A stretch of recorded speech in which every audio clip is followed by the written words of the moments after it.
did too. So it's really nice to see them get together here. They're not that far apart. A lot of rich tradition. Tippy Valley's coming off a pretty good season last year, and Plymouth had a nice year last year also. This Valley team has been really, really good the past 3 or 4 years. I think 2 out of the last 3 or maybe 2 out of the last 4, they've been beaten by an eventual state champion in the tournament. So you're talking about a team that has been ranked in the top 10. They're used to that kind of attention. Plymouth trying to get back to that place. So we'll see what happens tonight. I mean, it could be interesting. It's going to be a great matchup. I am just watching Tippy Valley's quarterback, last name Stage. He can throw the ball. I think they're going to test Plymouth's defense right off the bat here. So yeah, you're right. It's going to be a great game tonight. We come back, we will talk to the head coach, Adam Handley. So stay tuned. You're listening to the Coca-Cola pregame show on Max 98.3. Coke Zero is now Coke Zero Sugar with great Coke taste. Some people were excited to hear the news. Some were skeptical. So we're not going to have the star of the show you're watching come out and say, "You'll love it." No special jingle written by this week's hottest pop star. No famous internet celebs who happen to be holding the label just so. Okay, maybe just one little pour shot. The only thing that will make you believe Coke Zero Sugar has great Coke taste is trying it yourself. Ice cold Coke Zero Sugar. Try one today. MCF got its start in 2018 with one goal: bring fast, reliable fiber internet to Marshall County. Today, we offer lightning fast speeds, equal upload and download with no contracts and no install fees. Whether you're working from home or streaming all night, Marshall County Fiber keeps you connected. We might be the new kid on the block, but we're growing fast, just like our internet. Visit marshallfiber.com or call 574-223-2191. MCF, making rural connections possible. Who's in, who's out? Here's the Hoosier Tire Injury Report. Well, early in the season, not much to report in the way of injuries. Plymouth does have one suffered during the red and white scrimmage, an ACL injury to Cam Joseph, offensive lineman, junior. And so he is on the sideline on crutches. Everybody else pretty healthy and ready to go. So when we come back, it'll be the Coaches Show. You're listening to Max 98.3. Looking for a stable career in an industry that doesn't slow down? Hoosier Racing Tire in Plymouth, Indiana, is seeking motivated people who believe in quality and want to work in a safe environment. With thorough training provided for all positions, no experience needed. Second, third, and weekend shift production wages start around $20 an hour, with potential at $25 an hour within a year.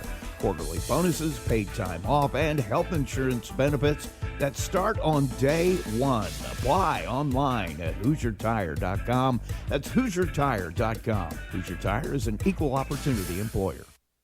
Your morning, it deserves more than just coffee. It deserves Big B coffee.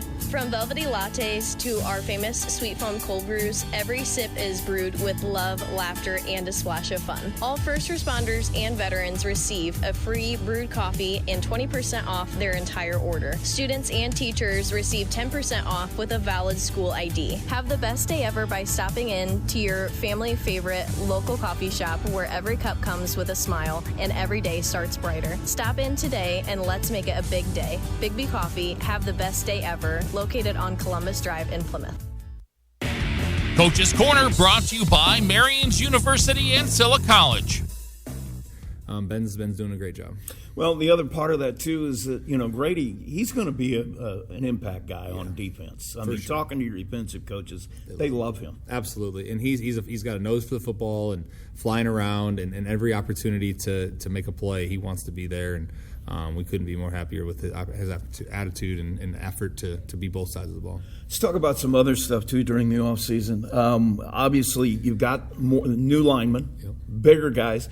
The one thing that I noticed when I was out for the scrimmage is, we've talked about this before over the years, your football players look like football players for maybe the first time. Yeah, absolutely. And Aaron's done a fantastic job. And we talk about Aaron a lot and what he's done in our weight room. And these guys have bought into what we're trying to do, right? I mean, a couple of years ago when this group was freshmen, I mean, they were bodies, but they weren't big bodies, and they've put on some good weight. They've gotten stronger, and I think, like I said, we may have potentially 3 guys that are over 300 pounds, and 2 of the 3 for sure have really good footwork, and the third one is getting better every day. And that's tough. I mean, you can have a body there, but you're not just going to push a 300-pounder around, even if you're strong. So we like that, and we'd like to use our size to our advantage, hopefully. The other thing about that too on offense, defensively, you can put a guy in the middle. Basically, he doesn't have to move. Right. You can't move him. He's helping you. But offense, those guys have to have good feet. Yeah, and if you've watched our tape and film from the past couple of years, we like to pull guys here and there, and it helps gives us some good angles and things like that. And like I said, they've done a really good job with our weights and conditioning program because Aaron does some speed and agility with them, and they're doing the same drills that our 5'8", 120-pound basketball players or soccer players are doing, and they're doing the same kind of footwork drills and getting better every day. Having been out here for practice earlier, you've got good numbers again. I mean, the numbers continue to stay great.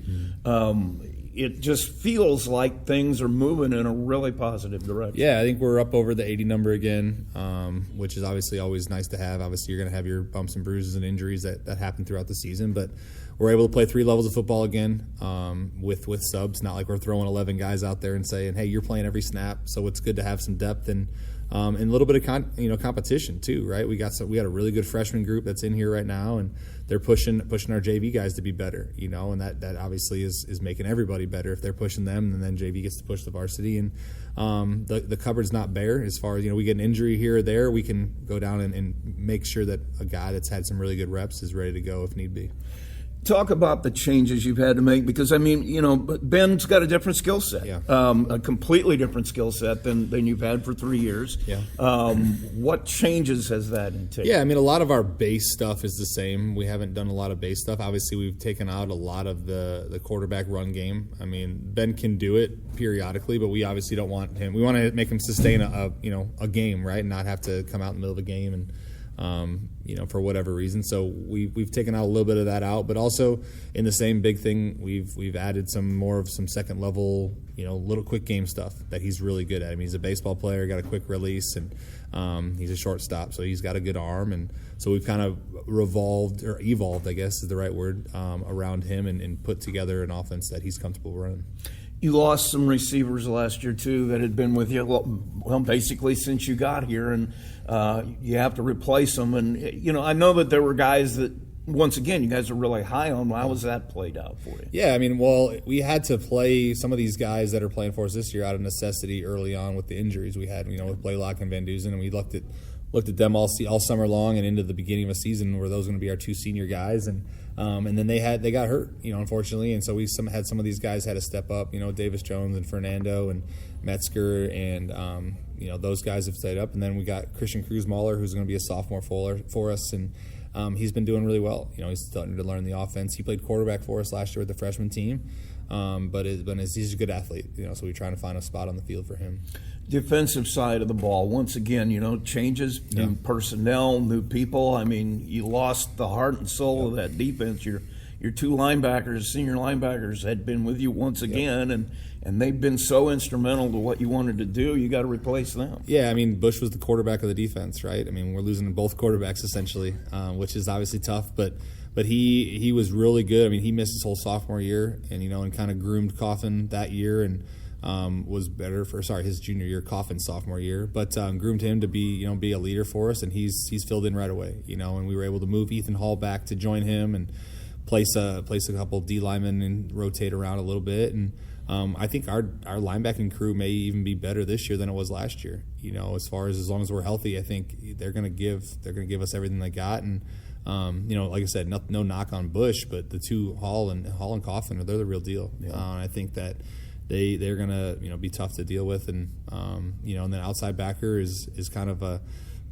revolving door a little bit. So we got some injuries and things like that going on, so we're still trying to solidify that. But for the most part, we've got some guys that are energetic and flying around. Our defense is fast. Especially that's kind of what we built our defense around the last couple of years, and I think that the guys that have stepped in and replaced, are doing that same thing. See, that's the thing that I've noticed too. A lot of teams that's what they want on their defense. They want guys that can run. Mm-hmm. And watching you practice here a few minutes ago, it looks like you got guys that can do that. Yeah, definitely. We got our secondary guys are guys that are probably top 5 fastest guys on the team, if not the school, and they've kind of come over and done some receiver stuff with us too. So maybe not the whole game, but they may give us some reps if we need to take the top off, run some vertical routes when we bring some of those guys over. And it's just good to have, like I said, depth, right? I mean, we've got the competition and the depth, and if we need to bring a guy over to get us a couple reps here or wherever we're at, it's really nice to have that. How do you feel about where you're at right now? Have you gotten done what you wanted to get done? I mean, I know there's a progression through the season, but are you where you wanted to be here? I'm more comfortable where we're at. I don't think there's anything else that we are missing. I think part of the the trajectory we were heading in. I think early on our defense was definitely ahead of the offense, and I think part of that is normal in the summertime. I think you get a lot of that early on, and then as the summer goes on and the season goes on, the offense catches up. The defense doesn't install a ton of stuff in the summer. They've got their base stuff that they run, and they're good at it. And then the offense, I think, is able to add some wrinkles and things like that to it that are just kind of putting it all together. Well, and you don't ever have your whole offense in. It's a progression over the whole year. Absolutely.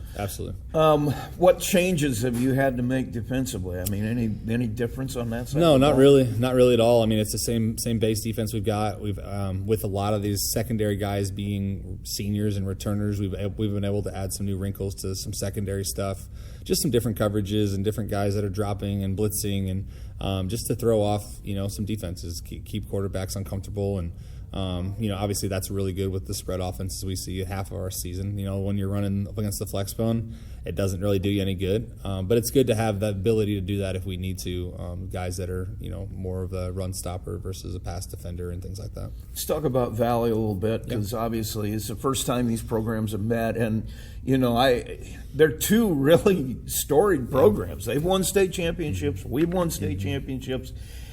Basically, you said it before when we were talking earlier, they have a brand, and that's what they do at Valley. What do you know about them? Yeah, like I said, we were talking earlier that Steve's a good friend of mine. Like I said, we coached against each other back in the Wabash days, and when I was at Wabash in 18 and 19, and they're going to bring the Valley brand. They're big, they're physical, they're strong. I mean, their weight room program has been there. I mean, our strength coach came from there, so it's good to have. Obviously what we're doing here, they used to do a couple of years ago, and Steve, they breed on their motto is Death Valley, right? I mean, they come. You got to go, especially. Thank the Lord we're home this year. I tread next year going back or going over to that place. It's tough, and I think that's their brand, right? They believe in that, and that's been their motto for a long time. And just coach after coach after coach that's come through there has been that way, And I think, like I said, they're going to come with a chip on their shoulder, being the underdogs they would call themselves, I would say, and. But they've won just as many games, if not more, in the last, like I said, couple centuries or whatever, as we have. So it'll be a fun football game, I think. I was going to say, they've been on the uptake, too. I mean, it's another program that's really taken off. Yeah, Steve's been there, I think, probably 8 or 9 years, I believe. And when he took over, they were probably in their lower days, and they've been nothing but competitors. I mean, every year they draw an Indianapolis Catholic school to play first round of sectionals or second round of sectionals. I think a couple years ago they were 9-0 and then lost first round, and then the year after that, or the next year, they were 7-2 and lost first round, and just had some bad draws in their sectional. But they're a fantastic football team.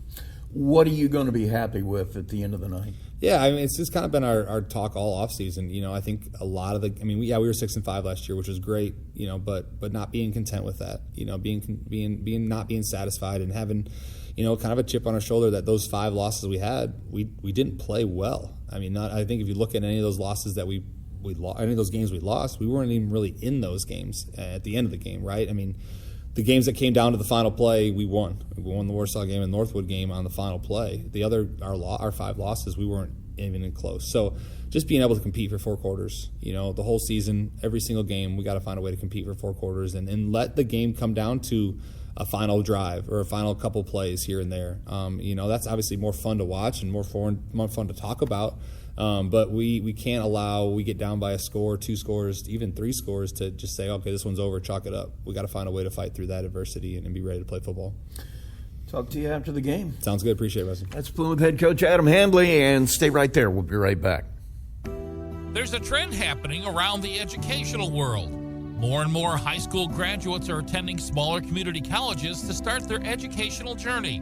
At Marian University's Ancilla College, we welcome students from all walks of life. The opportunities at Marian University are endless, from living on campus to being a collegiate student athlete. From day one, your professors will help you create a plan for a success at Marian and beyond. Find out more about Marian University's Ancilla College through our website at marian.edu/Ancilla today.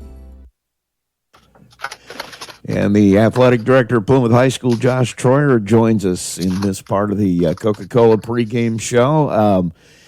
I like bringing you in because we get a chance to talk about other stuff going on around the school athletically. And I know you're one extra team this fall intimately. I think somebody's trying to tell you that you are to golf what Jack Edison was to basketball. Maybe.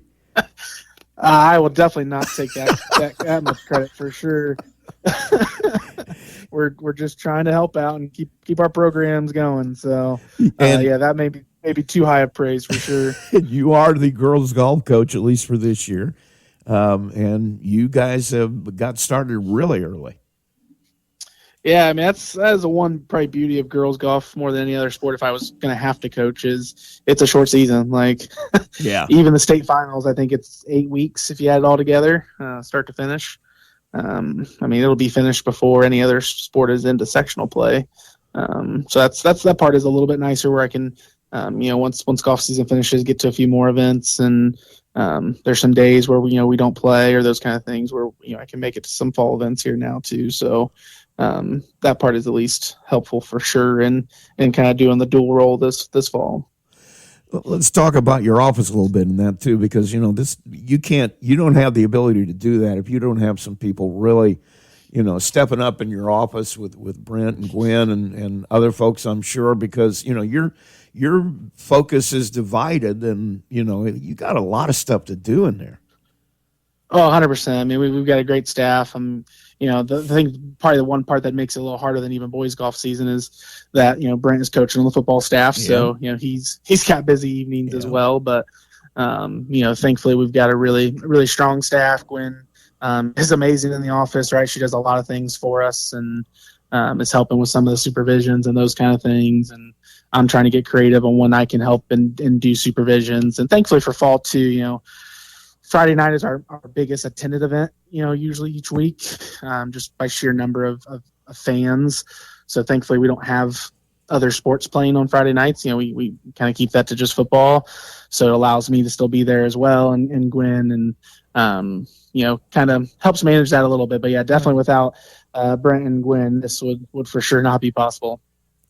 Let's talk about some of the other sports here too. You just started last night. The girls had their ounce of prevention pink game for breast cancer awareness. Your boys soccer team is going. Soccer is just getting rolling here. Yeah, that's been great to see both of them. It was good for our girls to get started last night. Would have wished for them to start on Tuesday, but with 3+ inches of rain between midnight and 6 a.m., our fields were definitely not ready to play on Tuesday night. So much better field conditions last night. It was good to see them compete. We're close. They had lots of chances to score, and we just couldn't get enough balls through the net for sure to bring out a win in that one. But definitely brighter days ahead for them. And our boys open up with two, kind of county rivals, and Bremen always gives us a strong showing, and we're able to keep that one to a tie, and then to beat a good Argus team too was a good start to the year for our boys soccer team. That is the thing too. You look at soccer, the area is improving. I mean, Argus has always been there. I mean, that's what they do in the fall. That's their football. But Bremen's team is coming on, and the other schools around the county. Glenn has had some great teams in the last few years. That sport is really becoming very competitive in the county. Oh, 100%. I mean, I would say, attendance-wise, it's probably the second most attended fall sport for us, at least. It's just continued to grow in popularity, right? And just seems like it's a really important thing to the communities in the area. And I think too the longer a sport is around, more people that know about it, more people that get interested in it. And you see some of those schools that may not have had soccer as long starting to get more and more competitive because you have your youth kids that are like, oh, I can go to school here and play soccer, so I can work on that throughout my younger career rather than, oh, there's no soccer team at the high school level. So I think some of that too, can be definitely attributed to teams just starting to be a little bit more consistent across the board in Northern Indiana with soccer and being very competitive for sure. So tennis starts as well. You've got a couple of games under your belt there. Yeah, we got a fairly young tennis squad, so it's good to see them have some early success and struggle a little bit against Wawasee. But I think that's I think sometimes too, those losses aren't always losses if you can continue to learn and grow, and hopefully they learn some lessons and kind of see where they need to continue to improve, and can kind of take that forward here the next few weeks. As you know as well as I do, 3-4 matches a week. They don't get a ton of practice time, but getting to apply those things when they do get that practice time to continue to get better. NLC in anything is a nightmare to have to play that schedule. I mean, you think about football. We talked about that last night with Adam on our coaches show, and soccer. Once again, you've got Goshen and Warsaw and Northridge, and tennis the same thing. There just isn't a break in that conference schedule, no matter what sport you're playing. Oh, 100%. That's I think where you try to get creative with who you play, conference and non-conference, those kind of things. But football is really hard because you only get 2 non-conference anyway, and I feel like our non-conference schedule might be as hard as our conference schedule. Yeah. So there's no easy weeks in the 9-week football season, and a lot of our sports play some really good opponents throughout the year. Tennis always has those real big fights with Culver Academies. Our girls tennis almost get by them this past spring. So continuing to build on those kind of things and understand that we can compete against anyone is a piece we're definitely trying to lay the foundation for going into the future. Got a new volleyball coach, and she appears to be settling in. Well, I say new, but I mean, she's a homegrown girl. She's been here for a long time. Her family is kind of synonymous with volleyball in this town, but they're getting off to a good start as well. Yeah, for sure. It was a great start for them, I would say. Especially getting off to a win on Saturday, and then the week that is a gauntlet for them every year. Especially with trying to get creative to get our freshman girls some good touches and playing time, playing back to back Tuesday, Wednesday, Thursday, and see JV varsity getting done at 9:30ish every night. To pull a big win against St. Joe last night, to be able to beat Valley, and play some competitive points with LaPorte. I know that was a straight set, but they were right there, and then we had to get a little 5-point run. That was just the difference in each of those sets. But I do feel like we learned a lot from that experience, and look forward to kind of seeing how they apply that the rest of the year. But definitely a great start and one to build off of as they go into Powerball week next week. Yeah, that is a big deal. Powerball, it has been for a long, long time. There's a lot of teams that come in there that, they're power teams in the state of Indiana. Yeah, it's definitely not a tournament for the faint of heart, or one that we've set up just to, make sure we win every year. I definitely kind of enjoy that about Powerball, is like every team that comes in is going to get some tests. Yeah. There's just not really an easy matchup, and definitely I think gets you prepared for the rest of the season, for us, for NLC play, and then also for sectional and beyond as well. Well, tonight we've got a kickoff of the football season. Tippecanoe Valley comes in. That's the first meeting between those two programs. It's kind of funny. It's the first time they met, because there's always been this kind of, kinship. I mean, Joel Grindle was there for years. You've got their AD now has started here at Plymouth. I mean, a lot of, I don't know what they call it, cross-pollination that goes on back and forth between the two schools. Well, I do feel like both schools have, a rich passion for football. And I think that's what makes something so unique in week 1 and 2, and something I've wanted to try to continue to foster. The hardest thing is in football, right, is finding opponents that have the same open week and that are on the same expiring contract to make this work. Like, this has been 2.5 years in the making of finding this date and finding who we were going to play. We bought a home game last year to try to get back on the rotation wise, and when Valley was going to be open. And I think it should be really exciting for our fan base, for fans in general, though, because they're just down the road. We're both quality programs. I think both have a lot of passion for football, and to get to see them play each other on a Friday night to open the season, I think that's what makes it unique and kind of fun too, right? And we'd love to continue to build on that in our week 1 and week 2, and have those kind of closer matchups. just to get a good opposing fan base there as well. It's always fun to play with bigger crowds, right? Hell yeah. So really looking forward to that tonight. We've got mini cheer with 110 mini cheerleaders coming tonight, so that's going to be exciting too. It's going to be great to see them on the sidelines, and I'm sure we'll continue to pack our stands as well when they all come to watch their daughters experience that tonight, in addition to the football game. Yeah, I was out at practice the other night, and they came out to the field to work on their routine. Man, there was a lot of people in that cheer group. Yeah, it's great. And I think Brenna's doing some great things for our program, and obviously has a lot of excitement. And I loved, she came up with the idea of offering the 3 different clinics that she does throughout the year, the summer, the fall, and the winter one, all in one package. They could save a little money too and get to experience it all year. And I think it's a great thing to build on. And again, it gets more people into the stands to watch the first game, to create that environment, to just make that first kind of opening night really special for us. Well, man, thanks for taking the time. I appreciate it, and we'll catch up with you again here real soon. And I guess we'll probably see you tonight at the game as well.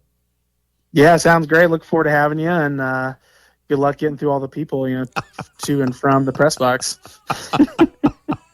That's always a blast. I get there early. I get there early enough. Usually, there's nobody in my way, so that's always good. That's fair. In case I fall down that huge flight of stairs there, that could be dangerous.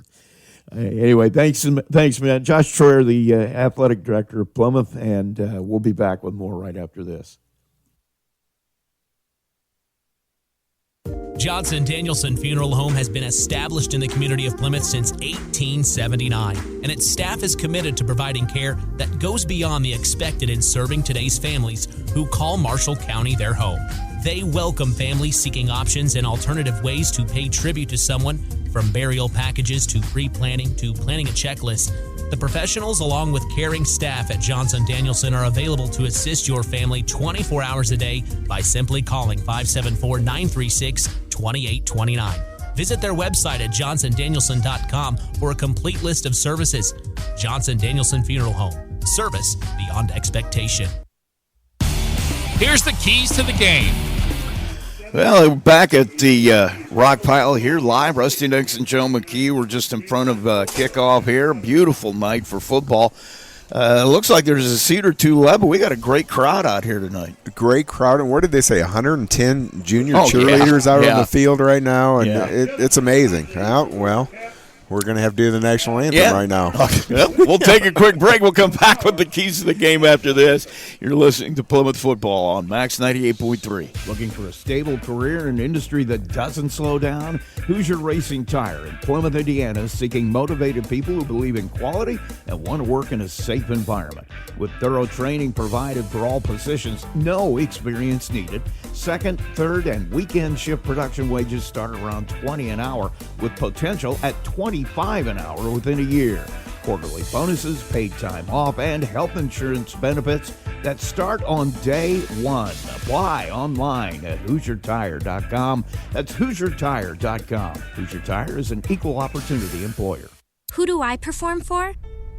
I perform for all the awesome composers whose music deserves to be heard. I perform for all the stagehands who make sure I never miss a cue. I perform for our high school choir director who taught me to breathe from the diaphragm and sing from the heart. Speech, debate, theater, music. The performing arts teach valuable life lessons that typically aren't taught in the classroom. They help high school students learn leadership skills that prepare them to enjoy more satisfying, productive lives. I perform for Mrs. Evans, my high school debate coach, who has helped me become more confident than I ever dreamed possible. This message presented by the Indiana High School Athletic Association and the high school in your community.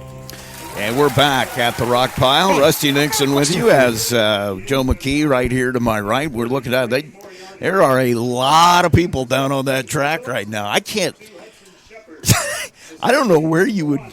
How could you manage this many little girls? Well, it is just a lot of people. A lot of moms out there helping. There you go.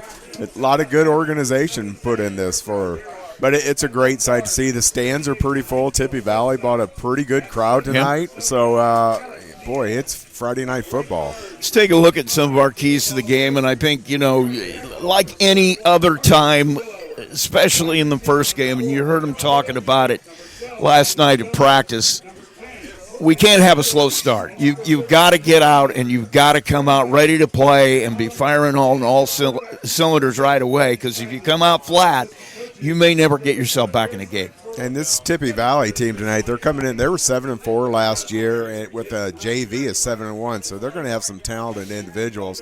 Plymouth's going to need, getting a new quarterback this year. They're going to have some growing pains in offense. Maybe their defense may need to step up early, but like you said, they need to come out quick. Or, either team needs to come out quick and make a statement and, kind of dictate how the game goes. You've got an interesting situation. You got two starting quarterbacks who have been kind of waiting in the wings, and both of them have a similar skill set. Those of you who watched Plymouth play the last 3 years, ever since, Coach Hanley's got here, he's had one quarterback.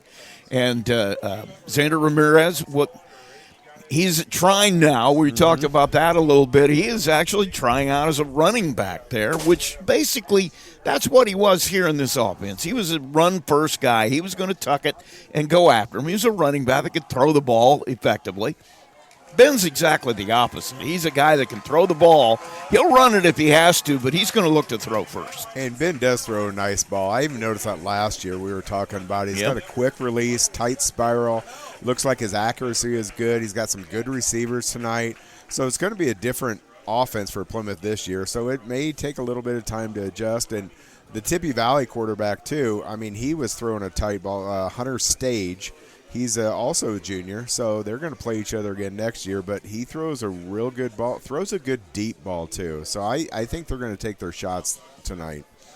It's going to be two very similar teams out there, but in terms of experience and everything else. Plymouth, take a look at their offensive line. I always look at that first. That's how you're going to go. How are you guys up the middle? They got some big bodies in there. They do. They got some experience there too. So could be a good night for them. Take a quick break. We come back. We'll have our starting lineups. You're listening to Max 98.3's Game of the Week. At Marshall County REMC, they are more than just your electric provider. They're your neighbors, your partners, and your connection to a brighter future. Since 1936, they have been powering homes, farms, and businesses with reliable service, innovative energy solutions, and a commitment to our community that never wavers. It's not just about keeping the lights on, it's about keeping our community strong. Marshall County REMC, powering progress, powering you. Learn more at marshallremc.com. Here's your starting lineup brought to you by First Federal Savings. And our First Federal starting lineup looks a little bit like this for the Rockies on offense. It's going to be Brady Metzger, one of the wideouts, and Davis Jones will be at the other one for the Rockies. In the backfield, Josh Gibbons and Jose Fernando are those H and wide receiver, the slot receiver combination. And you have Finn Holm and Ben Shively, the running back and quarterback, those guys up front. Carson Rivera on the left side with Ezekiel Sosa. In the middle is Alex Diaz. You got Jacob Oliveras at the right guard and Carlos Carrillo. He needs a small guy number. I keep saying that. He is going to be the right tackle. He's also the kicker. And we've just seen that Plymouth is going to receive, so that'll be the first team you see out there. We'll get the defense when they come back out. For Tippecanoe Valley, we'll get their defense where it's going to be Diego Gonzalez and Tyron Kaiser in the linebacker spots. The wide linebacker and that three linebacker set is Grady Moriarty. Up the front, the two tackles, Michael Samuels and Logan Roberts. The ends are Isaiah Alt and Gage Overbay. Corner at one side is Jameson Phillips, Hudson Shepard on the other, and the safeties are Owen Omondi and Hunter Paxton. And that's your starting defense for Tippecanoe Valley. We're just about ready to get started as the Valley special teams are out there ready to kick it off. That's one thing we're going to have to watch tonight. Punting for Plymouth could be an adventure. It could be. And on the reverse side of that, I was watching Tippy Valley's punter, and he was launching them. Yeah. So we'll see what happens in game time, though. Hopefully Plymouth won't have to punt tonight. Well, there you go. Yeah. Maybe so they're just not planning on punting. take it out of the equation. All right, so we will have Gage Overbay to kick it off. It's going to be Finn Hollum running out there. He's going to be one of the deep guys, and along with him is going to be, as I get my... Looks like it's Ethan O'Leary Yep, back there. O'Leary will be the other one back there. He's another fast guy, so it's Hollum and O'Leary deep for Plymouth. They'll take the kick of Overbay to start this new season. Everybody appears to be ready. It's good to be back, Rusty. Yes, it is. So isn't it? happy football's back. Just want to get this kickoff over with. And there it is. It's going to be kind of medium range. Going to come down to O'Leary at the 8. He'll bring it forward right up the middle. Kicks it out to the left side. He's got some room. He's got a great back block from Hollum. He gets to the 50, to the 40. He's across midfield all the way down. Let's see where they mark him out. Going to say he stepped out in the Tippecanoe Valley 40. And that was all made possible by a wonderful block out here by Finn Hollum. That really was. Tippy Valley didn't keep their lanes very well. Their whole right side just collapsed. And one good block, and he sprung for a big one. Oh, they marked him out further back than I thought. I thought he got a little closer to 35, but they're going to put him at the 39. That is a, let's see, 10, 20, 30, 40, 48-yard kickoff return for O'Leary to start the game. Plymouth will come out with that offense, led by Ben Shively, the junior quarterback, for his first set of real varsity downs. Got a little action last year, not a whole lot. And he'll have running backs to either side. It's going to be a shift here. As going out to that corner spot is going to be Christian Cruz Mahler out there for this play. And up the middle, Finn Hollum, maybe a yard, two. And he is down. They'll mark him at the 37. That's kind of what we're going to – I mean, we saw that a lot last year from Finn. I mean, great inside runner, kind of patient, takes his time, picks the hole, kind of zigs in and out of those big guys. So that great play by Tippy Valley to start the game. So Cruz Mahler out there at the H-back position. He's taken the place of Josh Gibbons here on this first possession. Cruz Mahler, a sophomore. He is a quarterback for a lot of his early days in the program. Hollum ready. Shively ready. Low snap. He'll take it. Quick pass out here to the left. It's Jose Fernando. The working man gets the first pass from Shively. It's good for about 5. And that's a nice little play. It's a safe play. It's one of those run-past options. Shively could have taken off, but, you'll take 5 yards on every play you can get. That is a nice, safe play there. 3rd and 3 at the 32. Just underway here in the first, no score. Shively will get the play, bringing it from the sideline. And once again, next to him on the right side this time, going to be Finn Hollum. Trips out to the right, Metzger and Fernando in the slot. Snap, Hollum rolls that way. Looking for somebody over the middle and a little bit low and behind the receiver as Fernando came back across from the other side, and it is incomplete.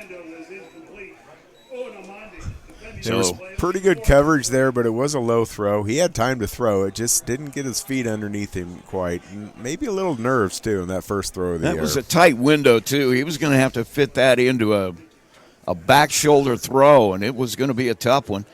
Big decision. Well, not big decision. You're in 4-down territory. This would be a big stop for Tippy. Shively ready. 4th down and 3. Back to throw, nothing there. He'll take it up the middle, and Boy, it's going to be on the spot. It's going to depend on the spot. Where are they going to put it down? Because he extended right at the end, and it looks like they're going to give him enough for the first down. They will give him the first down. So a run of almost exactly 3 yards by Shively gives Plymouth a new set of downs at the 29. And that's the first down sponsored by First Source Bank. Oh, there you go. First down Rockies. First Source Bank, our first down sponsor this year. Hope we say him a lot tonight. I would be happy to do so. Hollum, the running back, he's to the left of Shively this time. Fernando in the slot to the right. H-back is Gibbons now. Snap, hand off to Hollum up the middle. And he'll cut back. He just goes straight up the middle. The blocking went back against the grain. He'll pick up about 5. Really good pickup on first down. Man, that's Rocky football right there. Just a little bit of misdirection, but just let Holland go right up the middle behind those big guys. 2nd down and 5. Plymouth with the football in Tippecanoe Valley territory here on the first possession. Ball's at the 24. They got the play in. We'll see what they've got called. Shively directing traffic. Now Carrillo up, directing a little traffic on the line. Holland to the left this time. Ooh. He'll take the handoff, goes right up that right side, and he may have gotten a yard, but not much.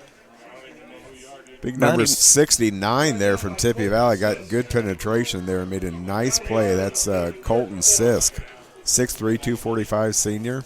He stopped that one quickly. So Plymouth now pick up a really less than 1. I'm going to give him a yard just because I don't know how to add up half yards. I'm not a math guy. 3rd and 4. Football at the 23. Snap, handoff, forward handoff. Goes to Fernando. He'll go across the left side. Absolutely nothing there. He'll lose a yard. There's nothing there. Hopefully, at that point, you hope he just plants his left foot and goes upfield instead of going side to side because they strung him out very well. Actually, a loss of about a yard on the play. It's going to be 4th and 4. Football will be at the 23-yard line. Got to get over the 20, just shy of the 19 for a first down here. And Shively comes out. Wide receiver Metzger to the right. Bunched up trips to the left. Snap. Shively looking to throw over the middle. He's got his man. And a bullet shot right into the middle of the line and caught there by, looks like, Davis. It is, and it'll be good for a first down.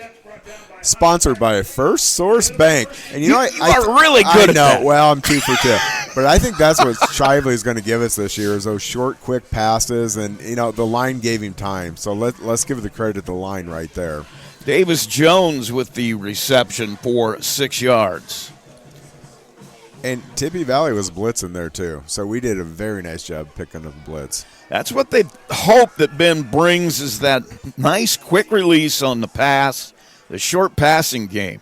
Gibbons goes to the right, now rolling to the right. Shively looking for a receiver, throws it right into the arms of the defender. Intercepted at the 10 and coming back and avoiding tackles is the safety, Hunter Paxton, and he'll bring it all the way back out to the 25. So a good job by the offense on a couple of 4th down plays, but an interception will end the drive, and Plymouth will go on defense. I don't think Shively even saw him. He made a great break on the ball and just caught it in stride. Throw back over the middle, and Paxton was right there to catch it in the middle of his body. Let's run down the starting defense for you now. On the front line, it's going to be Xander Birchmeyer and Dom Vasquez at the ends. In the middle, our guy, John Kleindance. Good to see him back for another year. He will be in the middle. We'll get the linebackers for you here in a second as they're out quickly. Snap is high, brought down by the quarterback. He'll look to throw. He's getting chased down. And Lathan Cotton with a big sack. Rolling to the right was the quarterback, Hunter Stage. They've got him backwards. Okay, it's preseason for me at this point. Yeah. Big loss on that one, about 15 yards, and a great play by Cotton. Let's set those defenders for you. And Adam Henley says this may even be a better linebacking crew than last year, which is saying something. Owen Verhage, Ethan Hall, Brady Coppin, and the man there, Lathan Cotton on the outside, making the sack. Back up quickly again is Stage with the offense. He'll take the snap, looking to hand off this time. Right back up the middle, breaking a tackle or two, but not much of anywhere to go. Wes Parker, he was their main go-to guy last year with around 800-some yards rushing. He'll pick up a couple there. Looks like Coffin was in on that tackle right there. So we got him 3rd and long right now. Keep everything in front of you. So we're going with the football at the 15-yard line almost exactly. Let's set the corners for you. Ethan O'Leary and Andres Medrano and the safeties are Hunt and Metzger. They're really high on Metzger. They think Grady's going to be a great defensive player. Back to throw is Stage. Going deep, man over the middle is there. And who's got the ball? And what a play. Exactly the way you teach it. Went up and high-pointed. Owen Amandi went up and just took it away. And a perfect catch on the only place he was going to get it. And that was one of those 50-50 balls. Plymouth had two defenders right there. They just didn't get it at the high point. So a 25-yard pickup on that one brings it all the way out to the 45. 1st and 10 for Tippecanoe Valley. Stage has him out of the huddle. Ready to go. Plymouth in that 3-4 look. Hand off to Parker right up the middle. And he'll be drugged down after a gain of about 2. Looks like Cotton was in on that tackle right there. Wes Parker with another 2-yard gain. 2nd down and 8 now.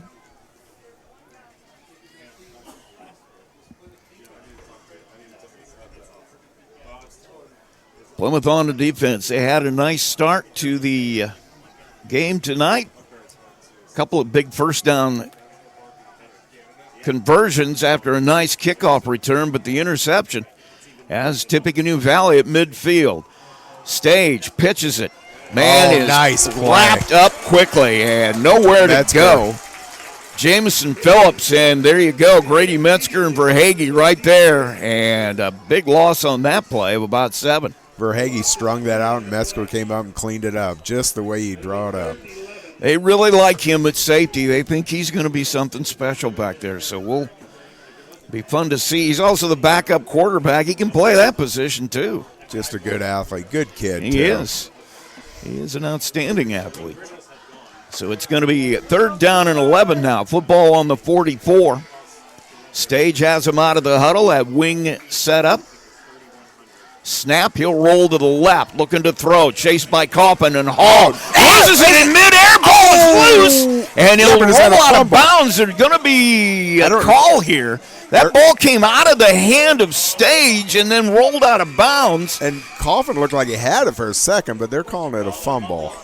Coffin had Stage for sure, and the ball came out of his hands. They're going to call it a fumble. And that's another big loss all the way back to the 28. Boy, that was going to be a tough throw anyway. He's running to his left and trying to throw deep downfield. And he's lucky there. Coffin had that in his hands. I thought he was going to just bring that one in. He had Ethan Hall and Brady Coffin all over him. And the fumble will at least give him a chance to punt it here. It is 4th and forever, 4th and 27. Football all the way back at the 28. In punt position, snap is a good one. The kick is away. It's high over Bay, and a fair catch called. Okay. And it bounces forward. A really good Plymouth bounce. Hit at the 40, comes all the way back to midfield. And so Plymouth will take over at the 50, 1st and 10 for their second look at the defense of the Vikings. Defense looked good there for Plymouth. Made a couple of big plays. Just that one 50-50 ball. But again, you know, they were in position. So good start for the Plymouth defense. Plymouth will come out here. Same setup as they had that first series. Gibbons will be at that H-back spot. And Shibley will come out. Let's see if the interception affected him at all. Sometimes that can get in your head. I don't think it will, but I think they're going to establish the run here. I got a feeling they might run the ball with Hollum here, and they're set up in a double wide. They're going to run it with Shibley, and he's going to lose 3. He had an option on that. He could have handed it to Finn or keep it. He decided to keep it, and he'll lose 3. So it's going to be 2nd and 13. Football at the Plymouth 47 now. Again, Tippy Valley's getting good pressure right up the middle. They got some big kids out there too, Rusty. Yeah, I mean, they really do. On that front, they have, well, let's take a look. 228, 223, 297, 230. That's pretty good size. In motion, Gibbons back to the right side. Snap. Knocked around a little bit. Now Shibley going to run it. He's got room right up the middle. He'll break a tackle. They'll knock him down at the Tippecanoe Valley 35. A pickup of almost 20, and it'll be first and 10. Plymouth brought to you by First Source Bank. And what a great decision by Shively there. I mean, he saw an open field up the middle, and he just planted his foot, and he went. I mean, there was no juking or anything. He just went, and what a great sign there. First and 10 now for Plymouth out of the huddle. Gibbons will be the H-back to the right. Slot to the right is Fernando. Snap. Fake handoff up the middle. Shively going to keep it. Gets a block from Gibbons, but can't outrun the man in the middle there, Owen Amonte. And so he'll be tackled after a short gain of about 2 right at the 38. Still positive yards. You know, you get 2 or 3 on first down. You know you're in 4-down territory, so you just don't want to take that big loss or, a turnover again. Sorry, make that the 33. Numbers are not my friend at this point. Well, you got kind of that shade coming over the field. Yeah, okay. I can make excuses. I have brain damage too, so we can use that excuse. We all do, Rusty. We all do. Shively has him out. Finn Holland, the man to his right. Gibbons the H-back to that side. They'll go right up the middle of Holland. He'll pick up a couple. Nice job by the middle of that defense to close that hole up quickly. And it'll be third down now and 6. That was a nice play by Wyatt Bradley. Gage Overbay in on that tackle as well. And so Plymouth now with a 3rd and 6. 2 minutes to play, no score here in the first quarter. Timeout. Okay. And we're going to get a timeout. So we will take a break as well. You're listening to Max 98.3's Game of the Week. Plymouth and Tippecanoe Valley, no score. We'll be right back. Coke Zero is now Coke Zero Sugar with great Coke taste. Some people were excited to hear the news. Some were skeptical. So we're not going to have the star of the show you're watching come out and say, "You'll love it." No special jingle written by this week's hottest pop star. No famous internet celebs who happen to be holding the label just so. Okay, maybe just one little pour shot. The only thing that will make you believe Coke Zero Sugar has great Coke taste is trying it yourself. Ice cold Coke Zero Sugar. Try one today. And we're back at the Rock Pile, Plymouth High School. Rusty Nixon with Joe McKee. Max 98.3's Game of the Week, no score. We got 1:58 to play here in the first quarter. I don't know what Kevin Garrity saw, but he wanted to talk about something. I kind of think that was a good timeout, though. Just kind of settle him down here because, we've been in this side of the field the whole game so far, and we got 3rd and 5. This is a big play right here. Just make sure everybody catches their breath and, is on the same page because it's really important we get some points out of this drive. Holland will start to the right of Shively. Cruz Mahler on the field again now. He's the wide out to the left, trips to the right. And in motion goes Holland, empty backfield. They're going to throw it out here to Fernando, and he is just met rudely by Isaiah Alt, and that had disaster written all over it. That almost looked like one of those hitch and goes. Almost, it looked like he was going to pitch that to Holland, Rusty. Yeah, I mean, Holland was in. That's one of the old Chief plays. I got to be honest with you, but it just looked like that he was too flat-footed there. I think he was one to pitch that thing. And he would have been wide open. So a loss of about 1.5 yards, 2 yards. They'll move it back to the 32. And it'll be 4th down and long, 7 here. Trips to the left with Metzger and Fernando in the slot. Holland to the right, back to throw is Shively. Gets shuffled out of the pocket. He's going to run it. He's not going to be close to the first down. He'll get back down to about the 26, but that's it. And so he's within 1 yard, but it's going to turn it over, and Valley makes a big stop. They'll come back with it here. They did, and we had a wide-open receiver down in the left end zone. It was Metzger. I mean, he was open. He just couldn't see him, get it to him. So Plymouth will come back out on defense. And coming in here for the first time, well, no, that's Hunt. McCaslin Hunt out there at that right. I don't know why I didn't pick up 87, but he is the other safety out there. Now, we do have a change at the one that Metzger is usually in, and that is being taken by Tatum Woods. Man in motion, and they'll go back across the grain, and a nice tackle there. That was, because that was going to be a big play. Andres Medrano upends the big, strong running back. That is Grady Moriarty, 223, fullback. And Medrano takes him up off his feet. That had big play wrote all over it, too. 2nd down and 4 at the 33. And you know what? Madrano just stayed home. He did his job exactly the way you draw it up. Didn't get sucked into the misdirection. Stage back out, ready to go. High snap, handoff, and Parker gets loose. He's going to get to the outside on the right side. He's got one man to beat. He can't beat him. Hunt will drive him out of bounds. But a big gain of 25 yards. It's down at the Plymouth 42, and Tippecanoe Valley has something going. They do. We had a missed tackle at the line of scrimmage, and right side was wide open after that. Looks like they bought Metzger back in. Valley back on the Plymouth side of the field for the first time tonight. Football at the 42. 18 seconds left here in the first quarter. Parker was knocked out of bounds. The clock did stop. We have no score. And Parker's going to come out to the wing spot here to the left. As man in motion, fake pitch. They'll hand it back across the green again to Parker. Breaks a tackle, gets into the secondary. He's all the way down to the 30. And it'll be a first down for Tippecanoe Valley at the 31. Again, just that same play, a little misdirection. They just went to the other side this time, and our interior linemen aren't staying home. Jameson Phillips with that carry. Just came back across on the counter. That should be the quarter, Rusty. And they're going to let it run out, and that is the end of the first quarter. So we have played one quarter here on opening night. We have no score. Plymouth and Tippecanoe Valley. We'll be right back. It's Max 98.3's Game of the Week. First Federal Savings Bank wants to celebrate the community that they get to serve every day and show off their remodeled branch in Bremen. Come out on Friday, August 22nd from 11 to 2 p.m. and enjoy a delicious lunch from Bob's Cafeteria Food Truck.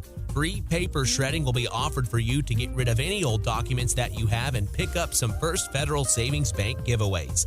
Once again, that's Friday, August 22nd from 11 to 2 p.m. at 206 West Plymouth Street in Bremen. See you there. Your morning, it deserves more than just coffee. It deserves Big coffee. From velvety lattes to our famous sweet foam cold brews, every sip is brewed with love, laughter, and a splash of fun. All first responders and veterans receive a free brewed coffee and 20% off their entire order. Students and teachers receive 10% off with a valid school ID. Have the best day ever by stopping in to your family favorite local coffee shop where every cup comes with a smile and every day starts brighter. Stop in today and let's make it a big day. Big B Coffee, have the best day ever, located on Columbus Drive in Plymouth. Back at the Rock Pile, we played a quarter of football here at Plymouth, and we are tied at 0. But Tippecanoe Valley threatening with a first down at the 31-yard line. They had a couple big plays with those counter plays, and other than that, I'd say the first quarter is really pretty even. Plymouth had some nice plays, and Tippy Valley had some nice plays. So it's Plymouth's turn to step up now in defense. So Plymouth's defense is back out there. The offense for Valley is ready to go. Hunter Stage, the quarterback. He's got Moriarty as the fullback. He's going to hand it to him, the big, strong running back, right straight up the middle. He'll pick up about 8. He's just running over folks. Nothing fancy there. And he's down to the 24. Really wasn't. Tippy Valley offensive line's really making some good holes there. He didn't even get touched till about 4 or 5 yards down the field. Moriarty normally a wing on that right side, but they've moved him back into the backfield, and they're just playing that power football game right straight up the middle with him. And Parker going back across the grain for a couple of big plays. And now back at the wing is Moriarty, and Parker in the backfield. Ready to go is Hunter Stage. Snap. There's and that a play. Reverse counter back across the grain again as the wing. Moriarty will pick up close to the first down, probably a yard and a half. They start everything out going towards the left, and then Moriarty just came back across the grain to the right. Pretty sure they got a guard pulling there and trapping our tackle, and there's been holes there. And why wouldn't you keep running that until Plymouth stops it? And this is an offense we're going to see. It's that wing tee. I mean, we ran it for years. Nothing new. It's nothing new. It should be nothing that they might have some wrinkles here for the Valley version of it, but we're going to see this at Warsaw. We're going to see it a lot of places this year at Columbia City. Yep. And you called that one as that play didn't even get started. Looked like they were just going to run to the right side with Parker, but he'll bring it back, and that'll take them 5 yards back, so it'll be 3rd down and 6. Boy, there's nothing worse than a penalty on a drive when you're going. How many times did we see that last year with Plymouth? Yeah, exactly. So they're going to move it all the way back to the 27-yard line, so it'll be 3rd down and 6. Just underway in the second quarter, 10:24 and counting.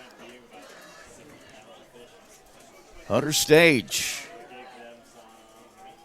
the quarterback, has him out of the huddle. He's got a man in the slot to the right.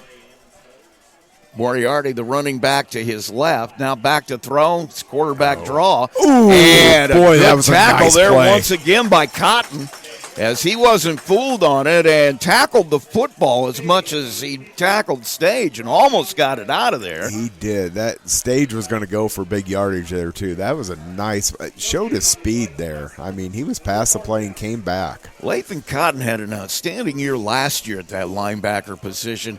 He's a little bit undersized for a linebacker, but, boy, he can run. He's 6'3", 175, so, I mean, athletic. But very athletic. Boy, that was a nice play there. Big 4th down here. So 4th down and 5. Football at the 26. And empty backfield for Stage. He's got a wide receiver to both sides. Now we got a whistle and a timeout. And offside on Tippecanoe Valley. Oh, they're going to call a timeout. I think they called a timeout. Why, official out there on that edge made the offside motion, but it is a timeout. We'll take a quick break as well. No score here at Plymouth against Tippecanoe Valley. 9:19 to play here in the first half. Your morning, it deserves more than just coffee. It deserves Big coffee. From velvety lattes to our famous sweet foam cold brews, every sip is brewed with love, laughter, and a splash of fun. All first responders and veterans receive a free brewed coffee and 20% off their entire order. Students and teachers receive 10% off with a valid school ID. Have the best day ever by stopping in to your family favorite local coffee shop where every cup comes with a smile and every day starts brighter. Stop in today and let's make it a big day. Big B Coffee, have the best day ever, located on Columbus Drive in Plymouth.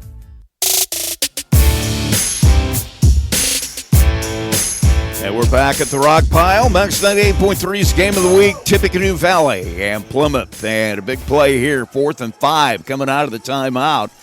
Valley in Plymouth position here on their side of the field, 26-yard line, and looks like they're going to go with a Wildcat. That's Moriarty back there. He'll take the snap. He runs to the right. Huge hole. Oh, and it's going to depend. He's going to be close, but I think he's short. I think he's short.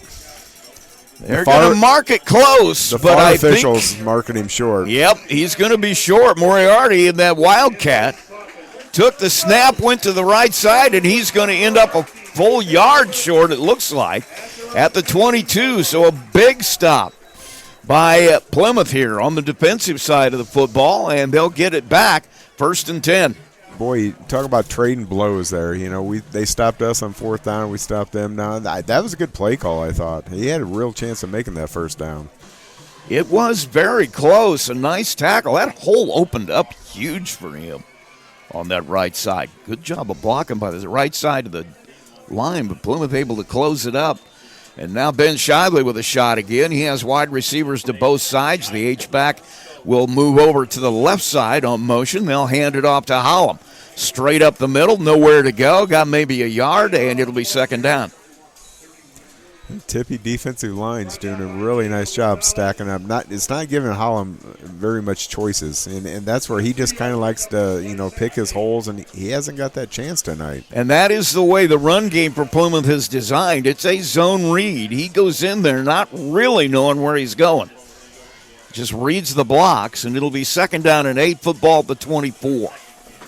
Wide receivers to both sides. Fernando the man in the slot to the right. Holland will line up to the right of Shively. Snap, they'll hand it off again. Holland breaks it, gets into the secondary. Got one man to beat. He's not going to beat him, but a huge pickup. 20-yard run for Finn Holland all the way out to midfield. They're going to mark him at the 48, and it'll be 1st down Plymouth.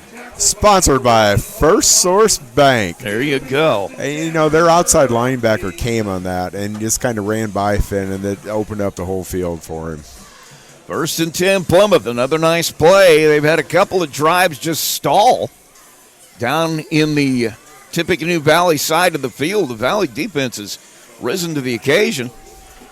Plymouth did just a moment ago. Now Shivewood trying to take advantage. Snap. He'll hand it again. Holland up the middle. Pickup of about 3 or 4. They'll put him down in Tippecanoe Valley territory at the 48. Some runners, when they get going, they just want the ball. They start feeling it. The linemen start to feel it. So I just feed Finn right now. We'll see what they decide to do. 2nd down and 6. Football at the 48 of Tippecanoe Valley. Most of this game has been played in the Valley side of the field, but Plymouth has been unable to capitalize with some good field position. Valley couldn't take advantage of their first break here the last time, with Plymouth holding them out of the end zone. Snap, Shively hands it to Holland. He'll carry a guy with him for a couple of yards, couple of very hard gained yards, down to the 44. So you got 3rd and 2. You got a lot of options here right now. And I'd keep it on the ground. I'd try to just impose your will right now. You got something going. Tippy Valley has a lot of people switching in and out. They're going 2 ways. They might be getting tired. You know how hot it's been, so I would just keep coming at them. You've had some success with the run. Let's see what Rockies decide to do. Holland is to the right of Shively. Man in the slot to the right. They'll hand it to Finn again. Pretty much the same play they've been running almost every time. He's going to be right at it. Going to be really close to a 1st down. They're going to put him down at the 42. They gave it to him. And he'll have a 1st down, brought to you by First Source Bank. Plymouth now with the clock running. 6:43, no score yet. Here in this one, we're in the 2nd quarter. They're going to throw it now, Rusty. I'm just telling you. They're going to throw it. Because they're going to do some pass. Shively will come out with a 1st down play here. Let's see what they call. Fernando in the slot to the right. H-back to the right as well. Snap. They're going to look to throw.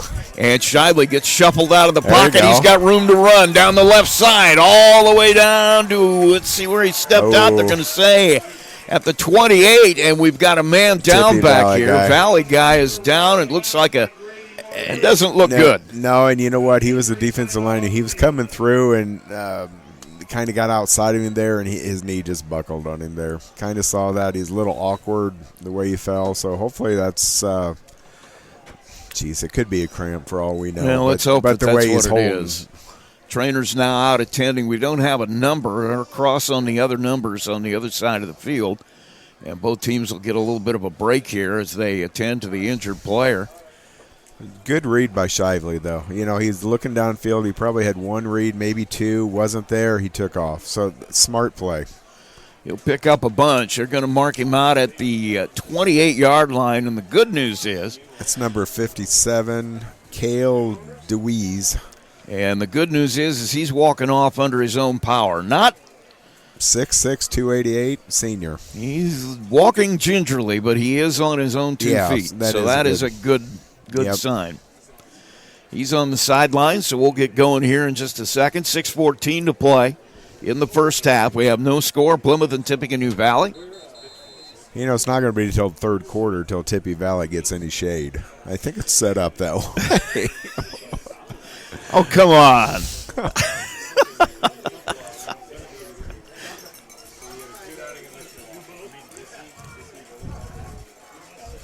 Coming over to the left side, Grady Metzger will be the wide guy. In the slot to the right is Fernando with Davis here to the far right outside. They're going to hand it to Finn Holland. He gets through the line, maybe 3. Mark him a little short of that. He's just shy of the 25. That was a good low tackle by the Tippy Valley guy, but you're going to take 3 every play. I mean, you won't lose a game if you get 3 every play. 2nd down and 8. Football just outside the 25. Plymouth on the move. 5:45 to play. No score here in the first half, second quarter. Way out wide to the right here is the wide receiver, Davis Jones. Metzger to the left in motion. Fernando, they're going to hand it to him. He'll get the handoff, looking for somewhere to go. Gets to the corner. Nice block by Jones out there. Springs him free for a nice gain. He's going to have a first down at the 18-yard line. And that's sponsored by First Source Bank. That handoff was a little shaky there. I mean, it's kind of one of those pitch, it was kind of a tweener there. They almost fumbled that. Fernando got ripped at the end of that run, too. And we met him last night. We did. What a good kid. I was going to say, the working man. Yep, what a good kid. He's part of our coach's show last night.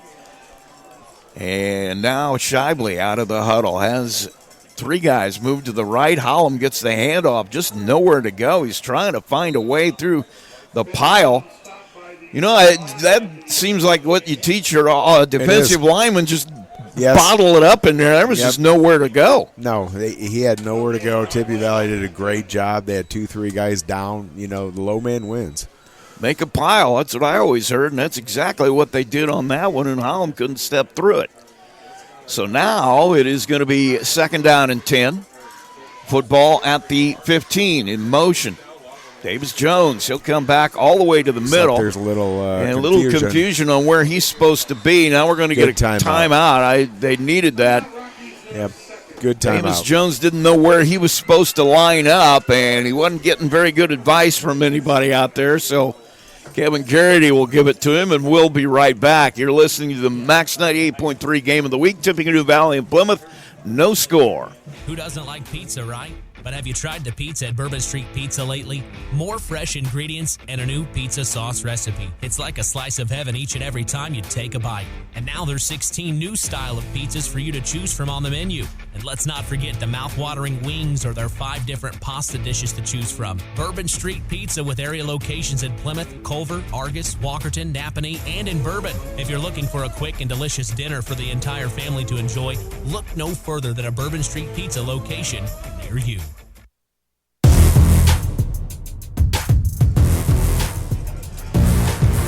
Back at Plymouth High School, the rock pile, Rusty Nixon with Joe McKee. Tippecanoe Valley and Plymouth, no score. 4:22 to play here in the first half. Rockies with a quick time out there. They were really not sure where anybody was supposed to be.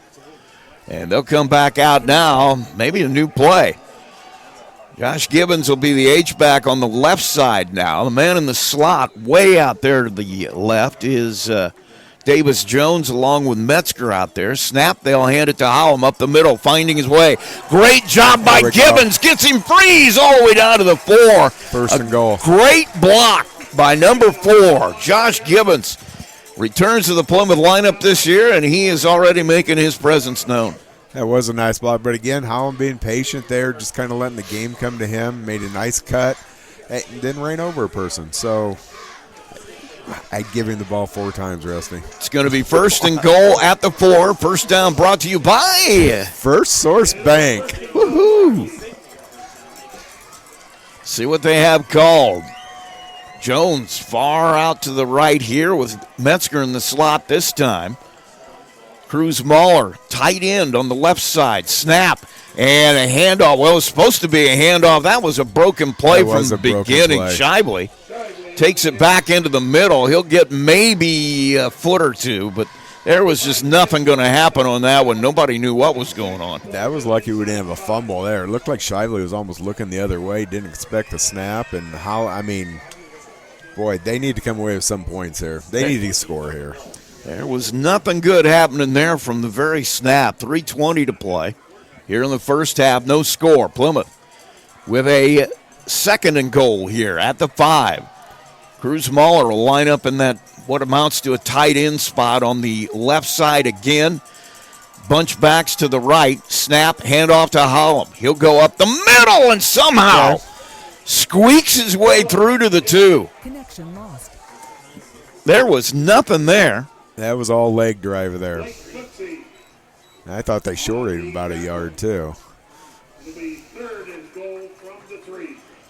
So we are going to be 3rd and goal from the 3.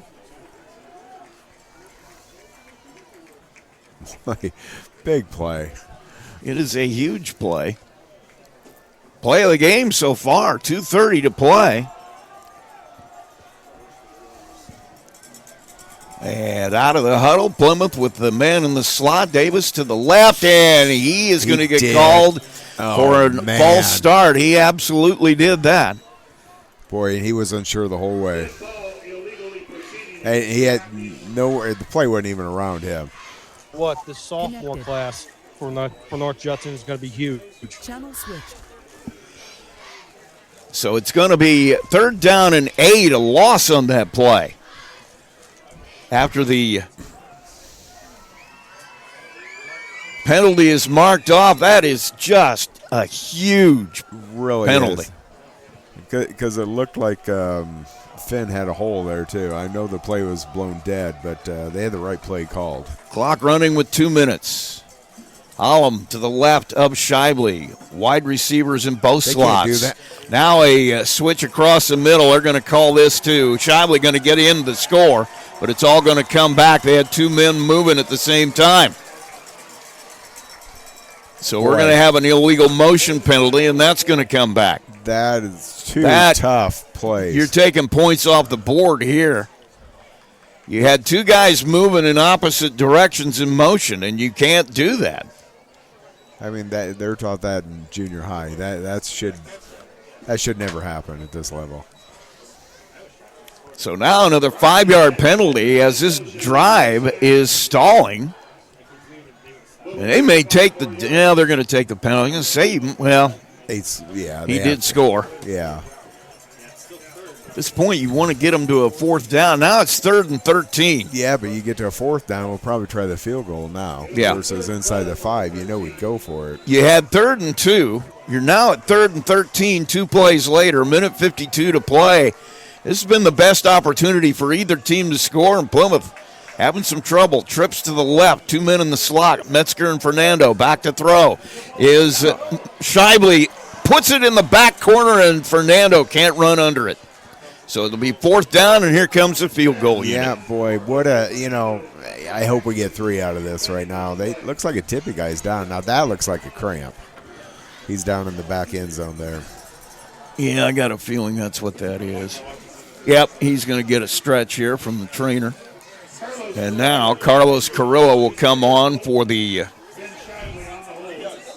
3-point attempt, and we're going to have a whistle and an official's timeout as they tend to the injury in the back of the end zone. He is not on the field, but Plymouth ran out to try to get that kickoff as quickly as they could. Minute 46 to play here in the first half. Boy, that is just... That really, that hurts. We talked about that at Tippy Valley, shooting themselves with penalties, but boy, Coach Hadley can't be happy with that going into halftime, regardless if we get a 3 or not. Well, I know it was because of the confusing motion, but there was nobody between Shively and the end zone. He pretty much walked in. But, yeah, there was... And before that, Hollum had a good hole at that when it was 3rd and 2. So, a couple of really... And this is a tough angle. This is the far right hash. So... Going to be put down about the 20, so it'll be a 30-yard attempt by Carrillo here. He is normally the right tackle, so we've got to change out there for that. Looks like they're going to try to block it. Snap, we got a whistle and a flag, and the kick will be short. But it's going to be offsides on Tippy Valley. And we do have an offside call on Valley, so it's going to move it 5 yards further up. You talk about shooting yourself in the Tippy Valley, just, we would have missed that field goal. He was short with it. He was short. First game. First game. Listen, man, I didn't even know what yard line we were on about 2 minutes ago, so Everybody's rounded into shape here. If he has the same kick, we'll make this. Well, that's right. It's going to be from the 15 this time.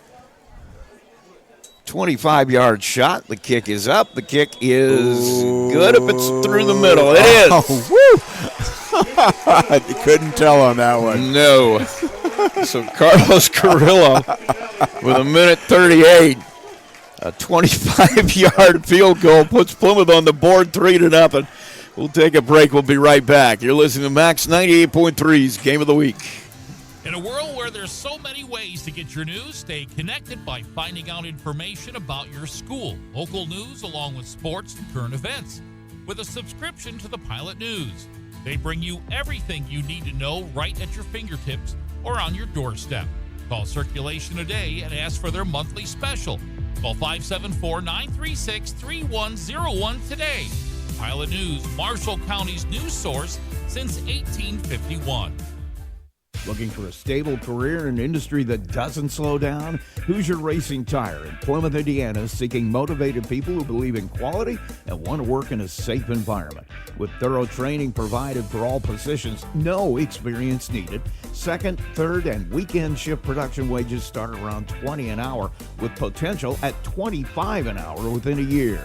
Quarterly bonuses, paid time off, and health insurance benefits that start on day one. Apply online at HoosierTire.com.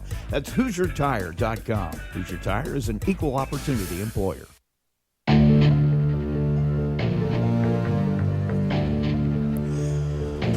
Back at the rock pile, Rusty Nixon, Joe McKee. Opening night, Indiana High School football, and Plymouth has gotten on the scoreboard first here, and it's been a slugfest with enough coaching moments that I have a feeling film session for both these teams is going to be a little bit tense tomorrow morning. Yeah, that was a tough series for both teams right there. So Plymouth on the board first, 1:38 here in the first half. Carrillo will kick it off. It's going to be a high short kick. Comes down at about the 15, picked up there by Parker. He'll come forward to the 30, and that's where they'll start. So Valley will have it 1st and 10. They'll mark it at the 31-yard line. Tippy Valley's got 2 timeouts, 1:31.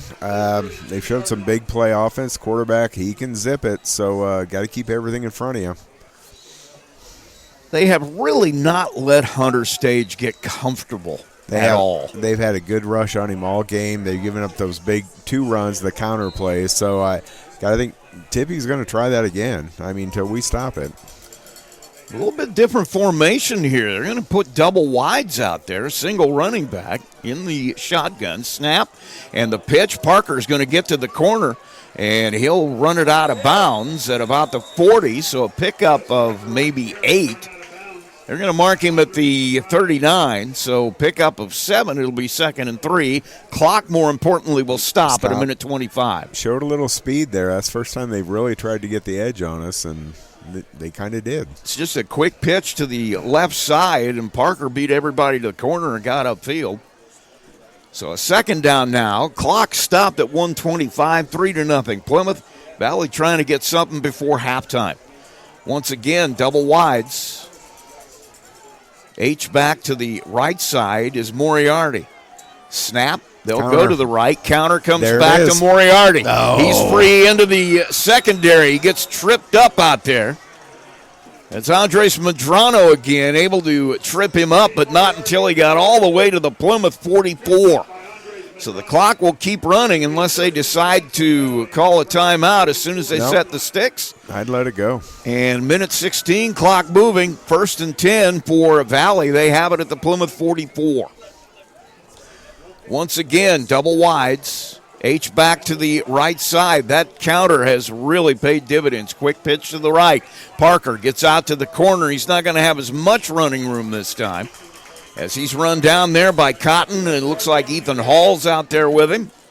And pick up a 5. Showed a lot of good closing speed there. That was a nice play by Ethan. Clock should continue to run unless they call a timeout. 54 seconds. I don't think he got out of bounds. And they're discussing something. I'm not sure what it is. Timeout, Tippy Valley, it looks like. Clock is stopped at 54 seconds. Legal chop block. Chop block. So that's going to set Valley back probably in Plymouth territory, it looks like. 15-yard mark off. Boy, a penalty. They had a nice drive going there. So under a minute to play, 54 seconds in the half. Plymouth with a 3-0 lead. Valley with the football at their own 45. Trying to get something here before we go to halftime. They're going to go to the double wides again. H-back to the left side. Running back to the left. Snap. Hands it to Parker. He's going to go back across the middle. He's got one man to beat. He beats him down the sideline. And McCaslin Hunt going to save a touchdown. Knocked him out of bounds. At the 28, just a simple counter. Counter. It's the one play that we haven't been able to stop yet. And we see it all the time, Rusty. That's nothing new to Plymouth. He got out to that corner, and Ethan O'Leary couldn't bring him down, and so he was out there in space. McCaslin Hunt, the safety back there, was able to get him out of bounds at the 28-yard line. So now a timeout taken. Looks like Plymouth is going to take a timeout. They are. We'll take a quick break as well. We got 35 seconds to play here in the first half. 3-0 Rockies. And you're listening to Max 98.3's Game of the Week. Coke Zero is now Coke Zero Sugar with great Coke taste. Some people were excited to hear the news. Some were skeptical. So we're not going to have the star of the show you're watching come out and say, "You'll love it." No special jingle written by this week's hottest pop star. No famous internet celebs who happen to be holding the label just so.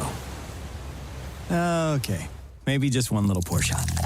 The only thing that will make you believe Coke Zero Sugar has great Coke taste is trying it yourself. Ice cold Coke Zero Sugar. Try one today. Back at the rock pile. Rusty Nixon, Joe McKee, opening night. Indiana High School football. 35 seconds left here in the first quarter. A 3-0 lead for Plymouth, but Tippecanoe Valley, I got to feel like they're almost in field goal range right now as well. I would think so, and until we stop that play, they're going to run that little counter. Well, that's one thing you're going to find with most football coaches. They're going to run something until you stop it.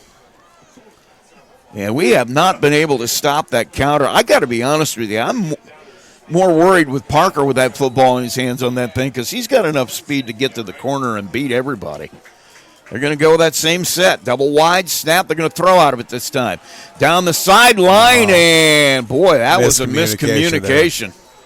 As Owen Amandi broke that route off short, and Hunter Stage threw it all the way into the end zone. Clock stops at 29 seconds. 2nd and 10, football stays at the 33-yard or 28-yard line, I should say. I mean, right now you're looking at a 45-yard field goal. You know, that's pretty long for a high school kid. I don't know what their kicker has, but they're going to want to get closer, I would think. They still have 2 timeouts, I believe. Yes, they do. So you can definitely still run the football, especially the way they've run it. Double wides again. H-back to the left. Running back is Moriarty. Quick screen to Amandi. And he is going to be tackled for a loss. Great play out there by your corner. As O'Leary was not fooled for a second. He was right there to make the tackle. A 3-yard loss. And it's 3rd and 13, 21 seconds. You know, our secondary has been playing really well this game. They've made some big stops, and there's been nothing there in the passing game other than that 50-50 ball that they came down with. A timeout here by Tippecanoe Valley to stop it at 21, 3rd and 13. I don't know. Do you start thinking about throwing it here? They've got, once again, I don't want Parker with a ball in his hands, to be honest with you. He comes back across there. He makes one guy miss. He can beat everybody in the corner. It seems like their line run blocks better than they pass block. I mean, the quarterback's been under pressure every time he's throwing the ball. I don't be surprised they don't run that little counter. I mean, you know, but that pistol, that wing T pistol, is designed to run the football. I mean, that's what obviously they want to do if that's how they're going to set up. But you got a time running out here, and 1 timeout left. So they're going to come out to, once again, that double wide look with the H-back on the right side. And the running back is Moriarty once again. And the snap, they're going to hand it to Parker. He'll go up the middle, and a great tackle once. Who's there? Yep. Lathan Cotton. Boy, he's having a game. He started to come on the end of last year. He's picked up right where he left off. That was a great play. They're going to let it run down to, don't know if they'll try a field goal or something in the end zone. 6 seconds left. It's 4th and 13. And now they'll call timeout with 1 second. 48-yard field goal. Looks like they're going to try it, I think. Well, they may run one play. No, they're going to bring the kicker out. That is Gage Overbay. I think timeout here is, if I'm on the Plymouth sideline, I'm saying, gentlemen, yeah, watch for the fake. Watch for the fake. They got nothing to lose by doing that. No. And Parker's going to be the holder. And if he does kick it in short, Plymouth can take it back out. You know, they can run it back. And it looks like Kaz Hunt's going to be the one back there with the decision to make on the kick. They're going to keep Metzger back as well. I like that they're putting number 87 there back in the end zone. Kaz Hunt will be at the goal line in case this is short and in case it's kicked at all. Gage Overbay lining up for what will be a 47-yard field goal. The kick is away. He's got the distance, and it is good. A 47-yard field goal ties it from Gage Overbay. And that will end the first half. They knew what they were doing. Obviously, they've been in practice together once or twice. Yeah. So a 47-yard field goal with no time on the clock in the first half has tied it at 3. We go to our halftime break, and you're listening to Max 98.3's Game of the Week. Looking for a stable career in an industry that doesn't slow down? Hoosier Racing Tire in Plymouth, Indiana is seeking motivated people who believe in quality and want to work in a safe environment. With thorough training provided for all positions, no experience needed. Second, third, and weekend shift production wages start around $20 an hour with potential at $25 an hour within a year. Quarterly bonuses, paid time off, and health insurance benefits that start on day one. Apply online at HoosierTire.com. That's HoosierTire.com. Hoosier Tire is an equal opportunity employer. First Federal Savings Bank wants to celebrate the community that they get to serve every day and show off their remodeled branch in Bremen. Come out on Friday, August 22nd from 11 to 2 p.m. and enjoy a delicious lunch from Bob's Cafeteria Food Truck. Free paper shredding will be offered for you to get rid of any old documents that you have and pick up some First Federal Savings Bank giveaways. Once again, that's Friday, August 22nd from 11 to 2 p.m. at 206 West Plymouth Street in Bremen. See you there. Who doesn't like pizza, right? But have you tried the pizza at Bourbon Street Pizza lately? More fresh ingredients and a new pizza sauce recipe. It's like a slice of heaven each and every time you take a bite. And now there's 16 new style of pizzas for you to choose from on the menu. And let's not forget the mouth-watering wings or their 5 different pasta dishes to choose from. Bourbon Street Pizza with area locations in Plymouth, Culver, Argus, Walkerton, Napanee, and in Bourbon. If you're looking for a quick and delicious dinner for the entire family to enjoy, look no further than a Bourbon Street Pizza location near you. Who do I perform for? I perform for all the awesome composers whose music deserves to be heard. I perform for all the stagehands who make sure I never miss a cue. I perform for our high school choir director who taught me to breathe from the diaphragm and sing from the heart. Speech, debate, theater, music. The performing arts teach valuable life lessons that typically aren't taught in the classroom. They help high school students learn leadership skills that prepare them to enjoy more satisfying, productive lives. I perform for Mrs. Evans, my high school debate coach, who has helped me become more confident than I ever dreamed possible. This message presented by the Indiana High School Athletic Association and the high school in your community. Hey, I've got a question for you. Who will you perform for? It's the Big B Coffee Halftime Show. And we're back at the Rock Pile. Rusty Nixon and Joe McKee and the junior cheerleaders going through their routine here at halftime. Looks like they learned well. They did. They're in sync. They look like they know what they're doing. 110 of them. 110. That's a lot of people. Well, we had an interesting first half. That's all I can say. We're tied at 3, Valley and Plymouth on game 1, Max 98.3's game of the week. I don't know that half could have been more evenly played. You're exactly right. I mean, each team had momentum. Each team had opportunities. Each team had bad penalties. Each team made a field goal. I don't know I've ever seen a more evenly played half.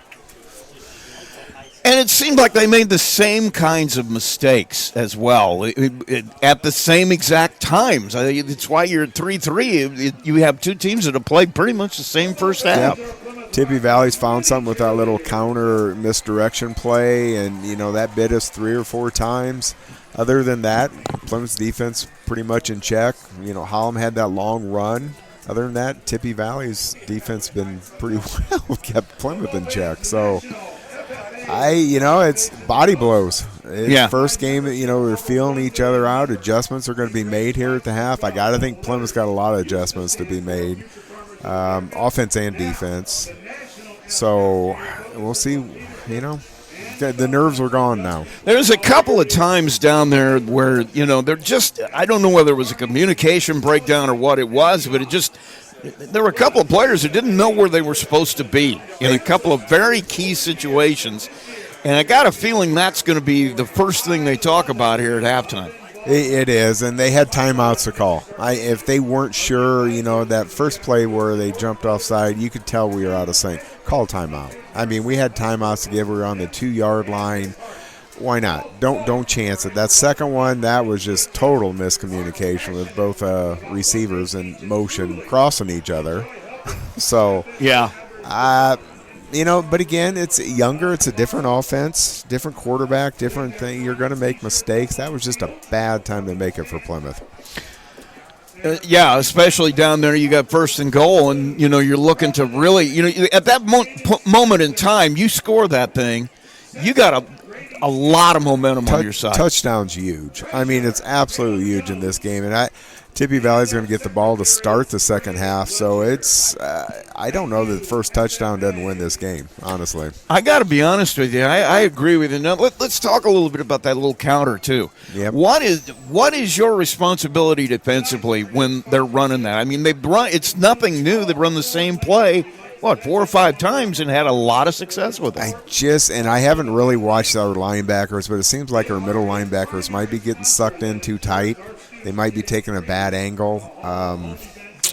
It's there. It's wide open. So, I mean, somebody's missing something. And that's why we have a good coaching staff to rectify that. I'm sure they've got that figured out. They've got the TV on the sidelines now and everything else. I'm sure they've been watching film down there. But, once again, you got to get it through to your players. They're the ones that have to execute it no matter how much you know exactly what's going on. Yeah. They're the ones that got to figure it out and get it done. And let's give Tippy Valley credit. They run that play very well. If you run a play and you block it well and you're comfortable with it, that's great. Keep running it until we stop it.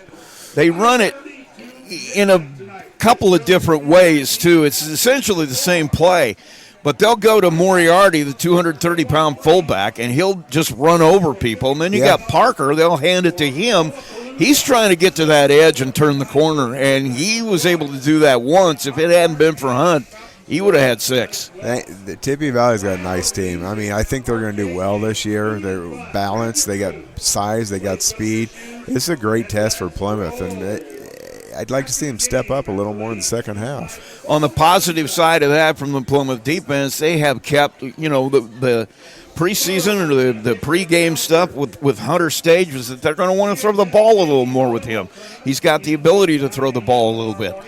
We've kept him completely out of sync. He Well, knock on wood, he really hasn't been a factor other than making good handoffs here in the first half. Yep, he's never been comfortable being able to set his feet.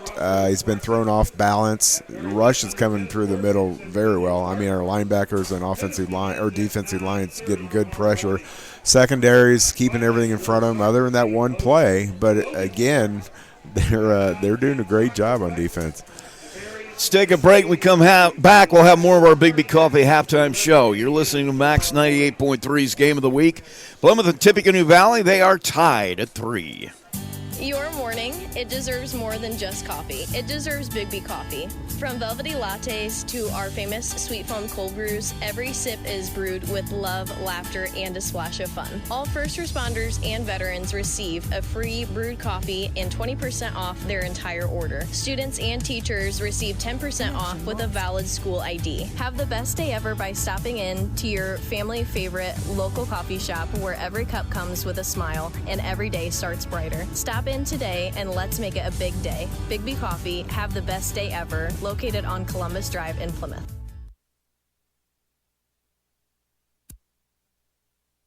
Absolute Plumbing, Heating, Cooling of Plymouth has become one of the leading service companies in northern Indiana. Serving Marshall, Stark, St. Joe, Fulton, LaPorte, Elkhart, and Kosciuszko County since 2014. They specialize in residential, commercial plumbing, heating, and cooling services.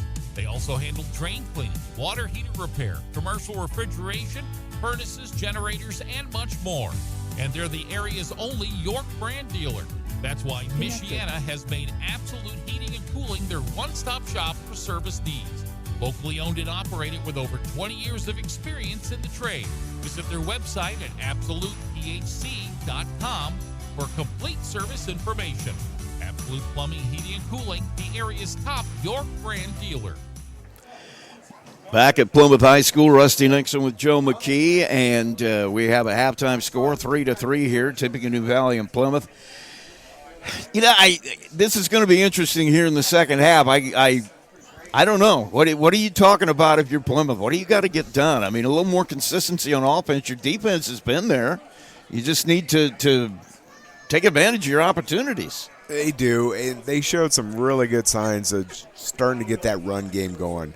You know, Finn got in a little bit of rhythm there right before we scored the field goal, and I think they need to build on that. You know, run first, pass second. We're going to have some nice short, checks. Shively throws a great ball. Get those little check down passes, but let Finn and let the offensive line just kind of settle into it. If I'm a coach, that's what I'm going to go with the second half. Just try to establish the run. Got to be honest with you, too.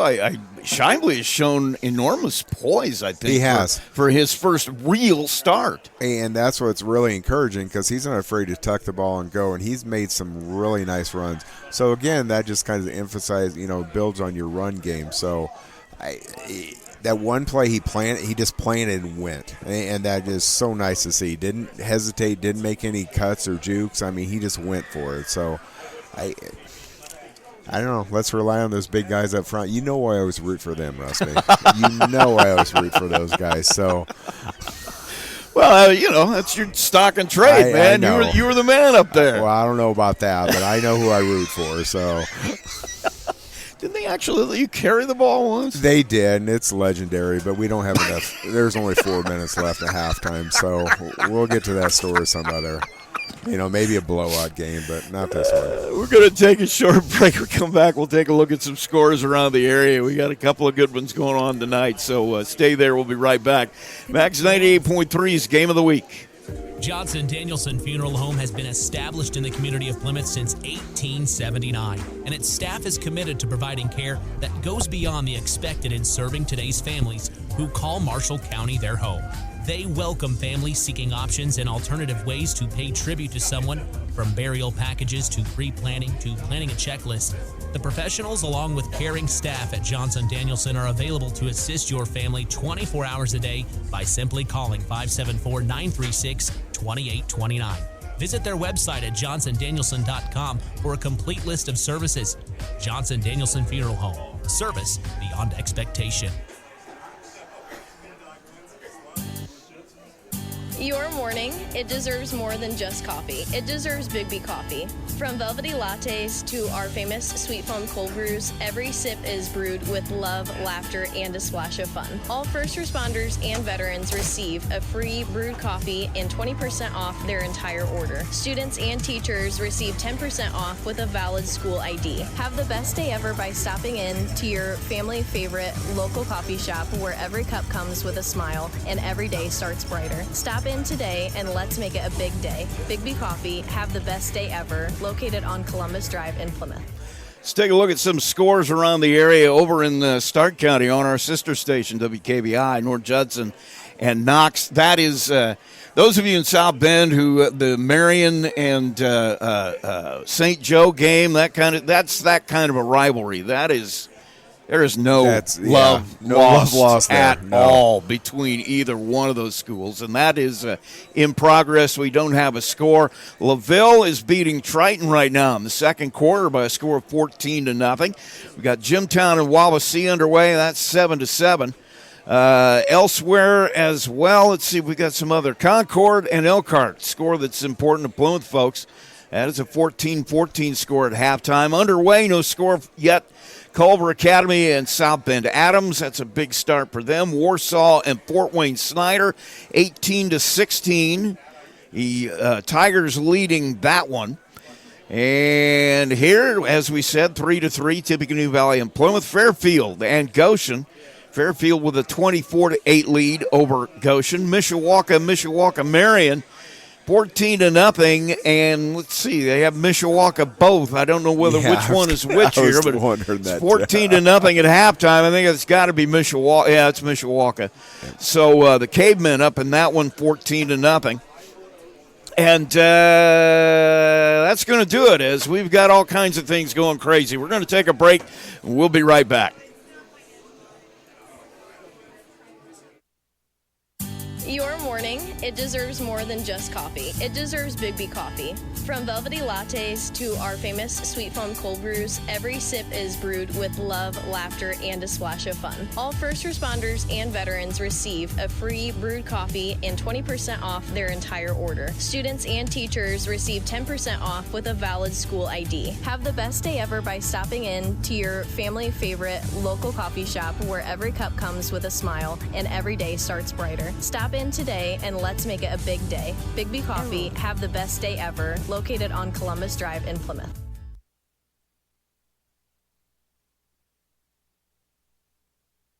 Absolute Plumbing, Heating, Cooling of Plymouth has become one of the leading service companies in northern Indiana, serving Marshall, Stark, St. Joe, Fulton, LaPorte, Elkhart, and Kosciuszko County since 2014. They specialize in residential, commercial plumbing, heating, and cooling services. They also handle drain cleaning, water heater repair, commercial refrigeration, furnaces, generators, and much more. And they're the area's only York brand dealer. That's why Michiana has made Absolute Heating and Cooling their one-stop shop for service needs. Locally owned and operated with over 20 years of experience in the trade. Visit their website at absolutephc.com for complete service information. Absolute Plumbing, Heating, and Cooling, the area's top York brand dealer.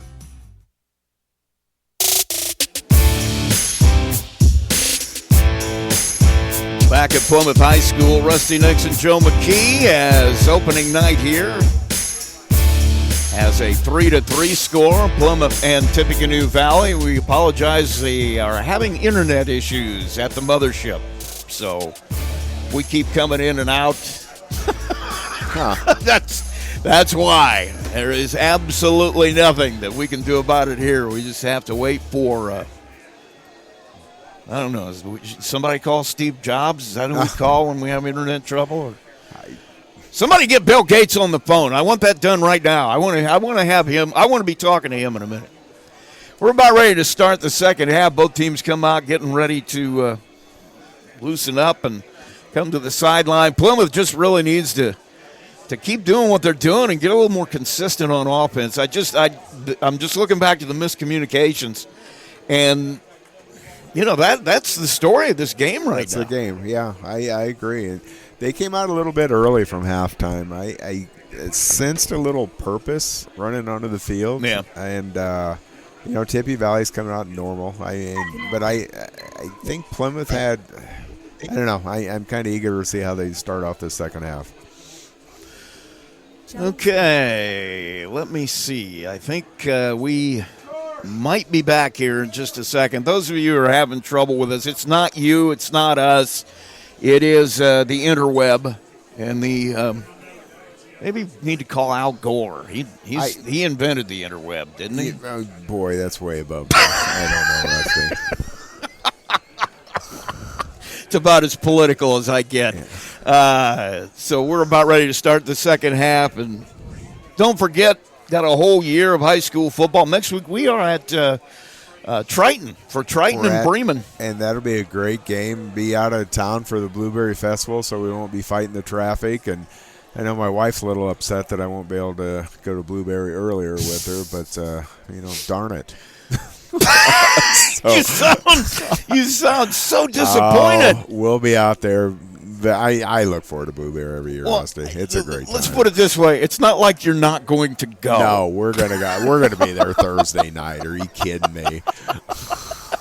It's not like you won't be going there. No. So, but you just miss a couple hours. But yeah, I'm looking forward to next week. I've never been even at Triton's Field, so it's going to be a new experience. I've only been there a couple of times. You and I have been covering exclusively Plymouth football for a long time. Yep. So it's going to be a fun season. I'm looking forward to it. So that'll be our game next week. We'll be at Triton, as I said before. We'll be Triton and Bremen. The week after that, we'll be in Culver. And I have only been to Culver for 2 sectional games in my life. Well, Culver's closer to my house than Plymouth is. I know. Okay, I'm going to have to figure out a bus trip out to your house. I'm not going to make you come into town and get me. I'll meet you there or something. But we'll get that. We'll figure that out. But, Culver will play Triton then that week. So we'll have the Trojans 2 weeks in a row. Andy Barker, the first-year coach there.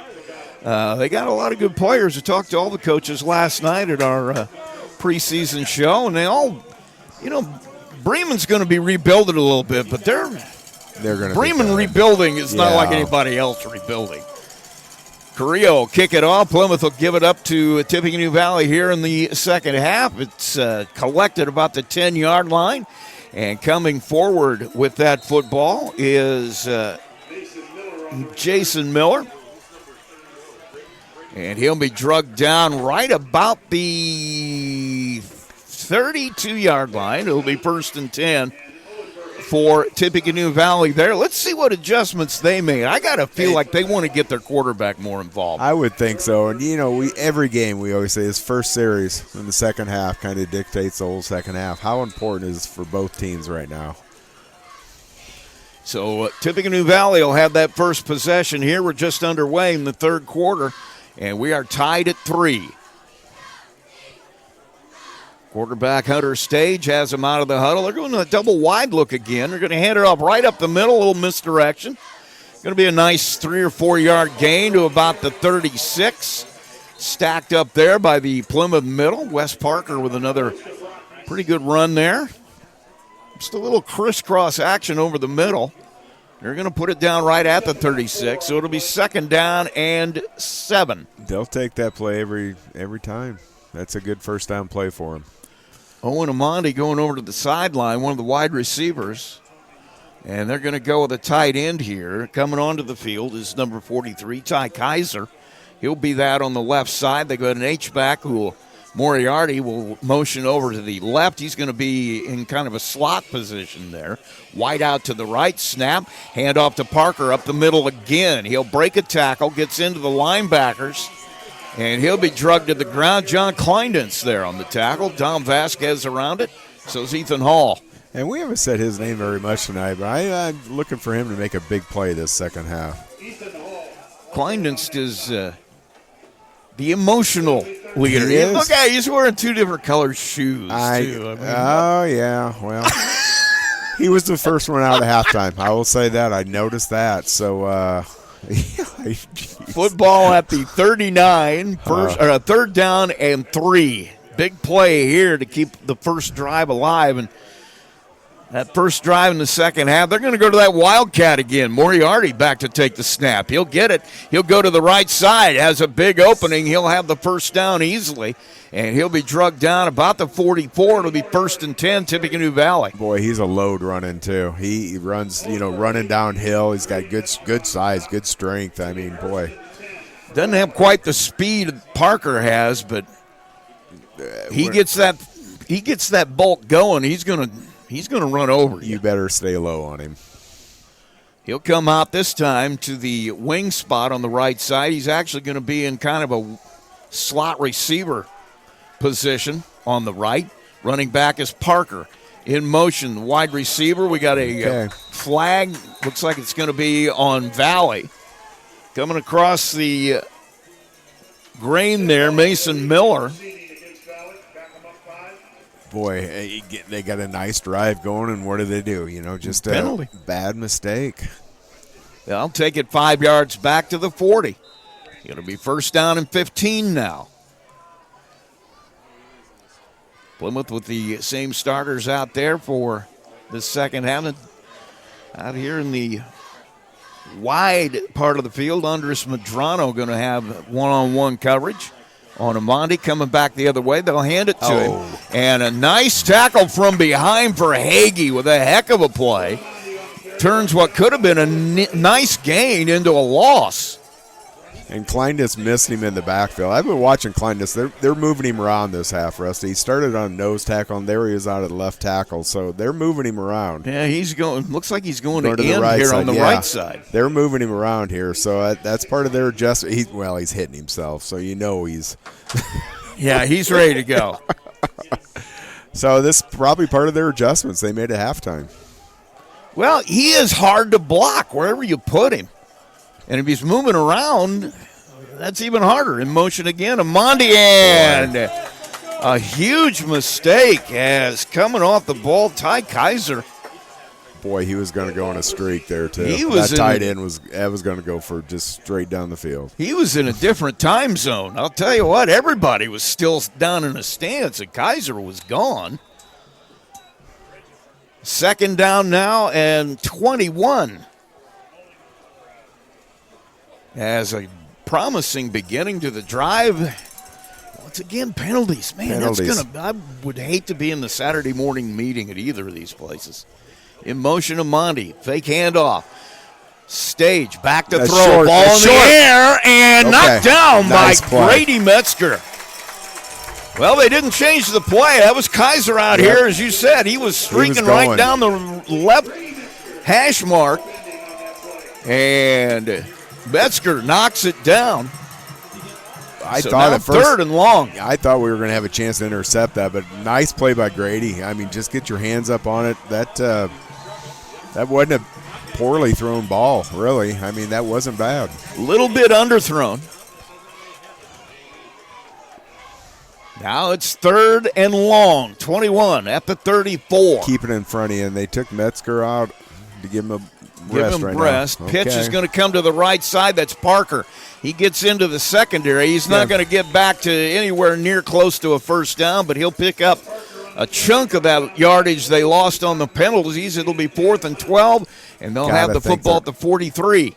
Yep, I think they're going to punt here. 8:05 clock running here in the 3rd. So the first. This is our first punt, isn't it? It might be. It might be. As Overbay will come out to punt it away. Kaz Hunt will be back to receive. Plymouth looks like they're bringing the house. And a snap bounces Overbay. Chases it down. He'll have time to kick it. It goes straight in the air. Nice job by Overbay to get that one off. Boy, that was. And it bounces straight up in the air at the 37-yard line, comes straight back down in the arms. And that's okay. Plymouth was playing really conservative. They were thinking, don't get a fake punt or anything like that. And so they didn't bring anybody. So, fortunately, he had plenty of time to punt it. Bad snap, but Overbay with a great job of getting that one off and saving the day. It'll be 1st and 10. Plymouth, they'll have it at the 37. First possession of the second half here for the Rockies. No penalties. Ben Shively comes out. Finn Hollum in the backfield with him. Directing traffic, Shively. Ready to go. The snap is off. The handoff up the middle. Hollum gets into the linebacker's level. Brought down there. He's out to the 43. Pickup of about 6. Find your spot and run at it. They got to, adjustments made. Maybe they're stronger left side, right side, just depends, but find that spot and go after it. Clock running at 7:08. We're tied at 3. Plymouth and Tippecanoe Valley, Max 98.3 game of the week. 2nd down and 4.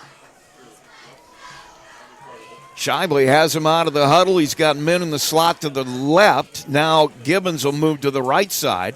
And that's the way that Hollum will run it. He'll pick up a couple. Okay. He'll drag him down just past the 45. Positive yards, makes it for a 3rd down and short, too. Very manageable. 3rd down and 2. 6:34 and counting here in the 3rd period. I think you want to pick this up, though. It's going, you don't want to punt, but, boy, this would be a – let's just get it right here, Rusty. Well, yeah, get it here. Yeah, let's just get it right here. We want to mention our sponsors' names, what we want to do. That's the reason we need a first down here. Shively with Gibbons moving across the formation to the right. Now he's going to throw it quickly. Has it to Gibbons. May have got a yard. A quick pass out there in the flat, but there was just really nothing there. Honestly, Shively was forced to throw it quickly. I don't like that call, Rusty. I don't like that call. 1 yard. It's going to be 4th and 1. And it appears Plymouth's going to go for it. Well, I don't know, because Shively would be the punter if they're going to punt. Well, that's true.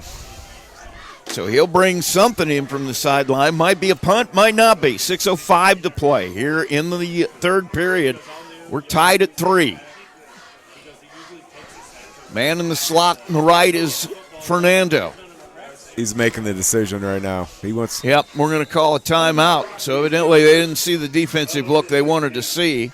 And Plymouth will call a timeout. We'll take a quick break as well. You're listening to Max 98.3's Game of the Week. Plymouth and Tippecanoe Valley tied at 3. There's a trend happening around the educational world. More and more high school graduates are attending smaller community colleges to start their educational journey. At Marian University's Ancilla College, we welcome students from all walks of life.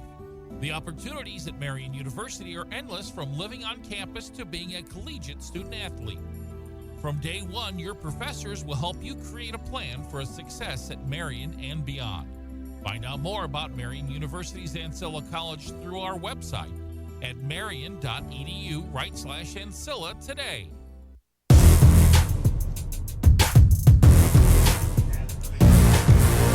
Back live at the Rock Pile, Plymouth High School. Rusty Nixon with Joe McKee. Indiana High School football action here on Max 98.3. Tippecanoe Valley and the Rockies tied at 3. 4th and 1. Big play here as they'll come out of the sideline. And Ben Shively has he's going to do something here. We know that. It might be punt. It might not be. Snap. He'll take it right up the middle, and he's going to be way short. Loss of 2 as getting in there. Ty Kaiser, I don't know. I think he came unblocked. He did. I don't know that He'll get Shively in the backfield all the way back at the 45. So it's 1st and 10. Tippecanoe Valley. I don't know about that play, Rusty. I got to be honest with you. 1st and 10.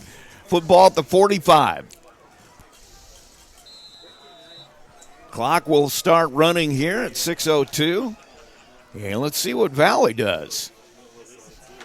They'll come out here. They've kind of given up that wing look, gone to the double wide. Now they're going to go back to the wing on the left side.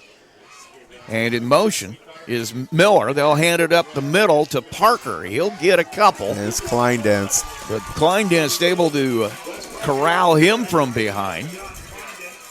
Pick up, give him 2. Actually, give him 3. It's going to be 2nd and 7. What an up and down game, Rusty. I mean, for both sides. I know. Get a little momentum going and then just. I got to be honest, it looks like a first game. It does, but it looks like 2 pretty decent teams. Yeah, it does. Kind of just slugging it out, too. 2nd down and 7. 5:26 clock running in the third quarter. We're tied at 3. Stage hands it off up the middle. Parker with a nice gain. He'll get about 5. He's across the 40 to the 39. It'll be 3rd down. Well, geez, they're almost in field goal range. Yeah, they are, based on what we saw at the end of the half. I mean, they are, yeah. That was 47 yards at the end of the half, and he got it by, not by a ton, but he got about 3 or 4 or 5 yards more. So Parker will come off the field. Coming on for him is Mason Miller. That tells me Moriarty's going to be in the backfield. Also tells me he's going to get the ball. He's going to go to the right. Well, I guess we'll see. Hunter Stage out of the huddle. They're in that wing look. They'll hand it off right up the middle. Moriarty plenty for the first down. He rumbles all the way down to the 28 when Grady Metzger is able to bring him down. It's 1st and 10, Tippecanoe Valley. And some momentum starting to swing that direction. Boy, he runs hard. He's 5'11", 223, and he's fast, too. 1st and 10, football at the 29 for Valley. 4:20 and counting in the third period. We are tied at 3. Stage has him out of the huddle to his right. The running back is Moriarty. Snap, they'll hand it to him again, right up the right side. He'll get drugged to the turf about the 25. It'll be 2nd down, pickup of about 4. And if I'm Tippy Valley, I do nothing different. Why wouldn't you? Looks like they're starting to wear some people out. They're starting to move the line. You're right. And Moriarty's running so hard, and he's such a load. I mean, they're imposing their will right now. Like you said, if you're gonna tackle him, you better have your pads low. 3:40, clock running, third period, 2nd down, 6 yards to go. Football at the 26. Stage with a high snap. He'll hand it off, and they're right waiting for the handoff. Ethan Hall. That's how you handle Moriarty. Just grab him before he really gets the handoff. Well, that's one way. That's about the only way. Loss of about 3. It's going to go back to the 27, and it's going to be 3rd and, I'm going to call it 8, but it's close to 7. Snap was a little high there, kind of threw off the rhythm, but Plymouth had a great rush going on. Hall almost could have taken that handoff. He had Moriarty wrapped up instantly. Stage ready. Snap. Hands it off. No, he'll keep it this time, and he is buried. Lathan Cotton standing right. Lathan Cotton he's playing a game. I'm telling you what, Stage is going to see him in his nightmares for about a week. Lathan Cotton has been in his face every time he's tried to do anything with the football. 4th down now. And are they going to kick? Yep, they're going to bring Overbay back. 47-yarder again, 48. Another 48. It's going to be 48, and he had enough to make it from 48 the last time. Right down the middle, 2:19. We're tied at 3. This would break the tie. 48-yard field goal attempt by Gage Overbay. Snap is down. The kick is up plenty. As long as it's in the middle, and it is. He got another one. Boy, isn't that something? 48. That would have been good from 50. Wow. So 6-3 now. Valley with the lead with 2:04 to play in the third.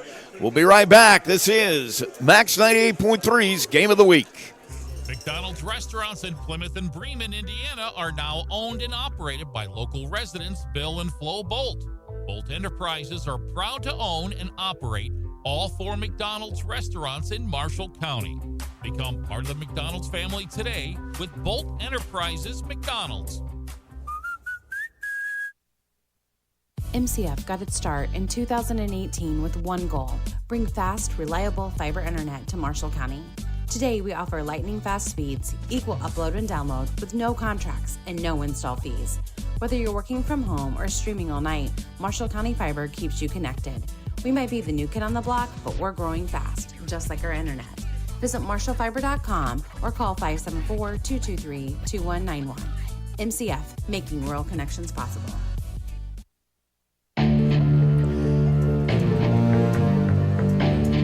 Welcome back to the Rock Pile of Plymouth. Rusty Nix and Joe McKee, opening night of football action around the state of Indiana. We've got a 6-3 score here. Tippecanoe Valley with the lead. 2:04 to play here in the third. A 48-yard field goal by Gage Overbay has given the Vikings the lead. And I want to apologize. We've been going in and out. The internet is at the mothership is having some issues. So we're sorry about that. But like I said, get me Bill Gates on the phone. I want to talk to him. Kickoff here to start the action again. Overbay kicks it high and deep. It's going to go into the end zone.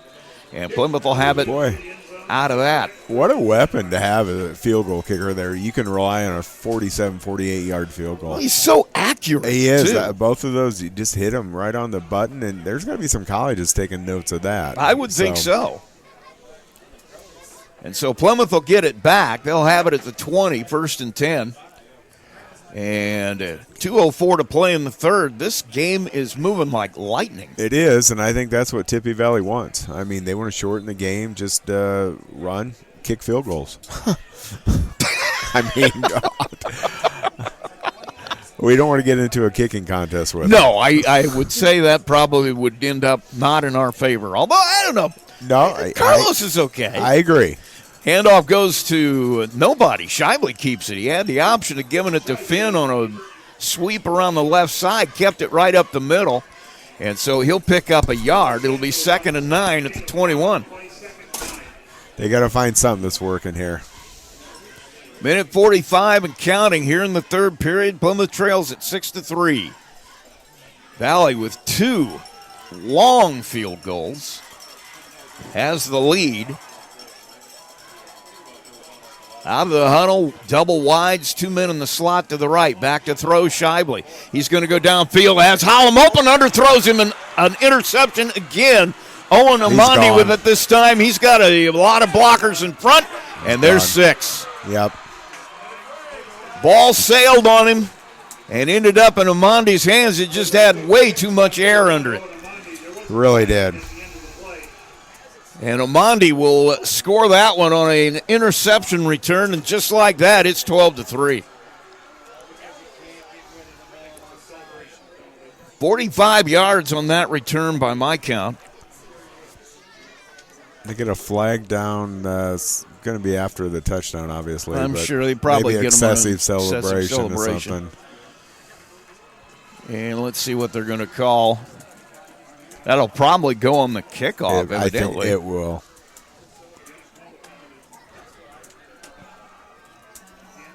So the flag is still on the field.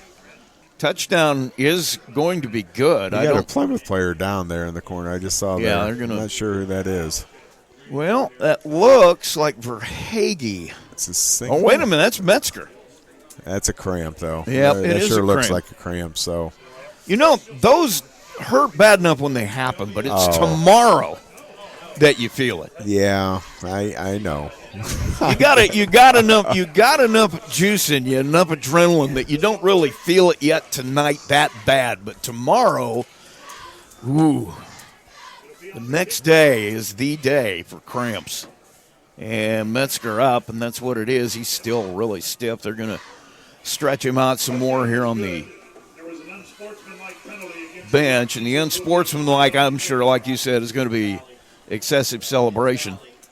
And now Overbay going to get a chip shot here of an extra point. See if he can miss one. Wouldn't that be something? 2 48-yard field goals and miss the extra point. Snap is not going to count. Go for 2.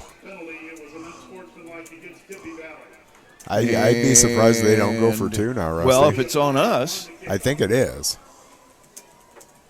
Yeah, it's going to be on Valley. Offside, they'll take them back 5. Well, they must I thought we were offside, too. Yeah, somebody must have flinched up there at the front line. So it's going to be offside. They'll take it back 5. And once again, we're watching a guy who's kicked 2 field goals of over 45 yards. This is really not – we're well within his window. They'll kick it from the 15 here, a 25-yard field goal, or extra point, I should say. Once again, Plymouth showing blitz. They'll hold back, and the kick is good.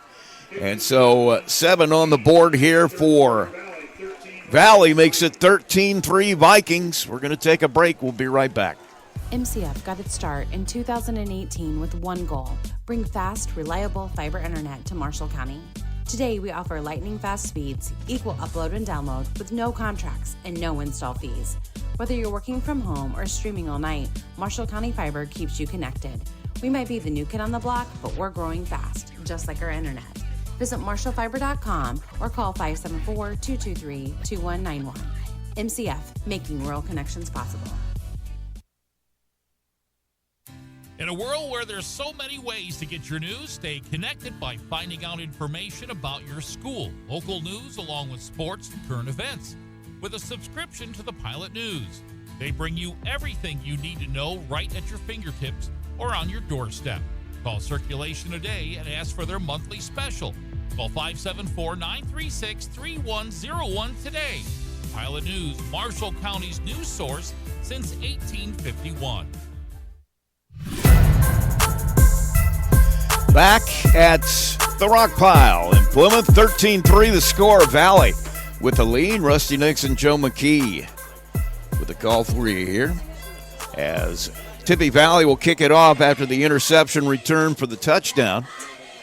And it becomes, I wouldn't say this is a make or break series, but you gotta do something. The way this game's played out, I kind of think this is a maker. You need some kind of points.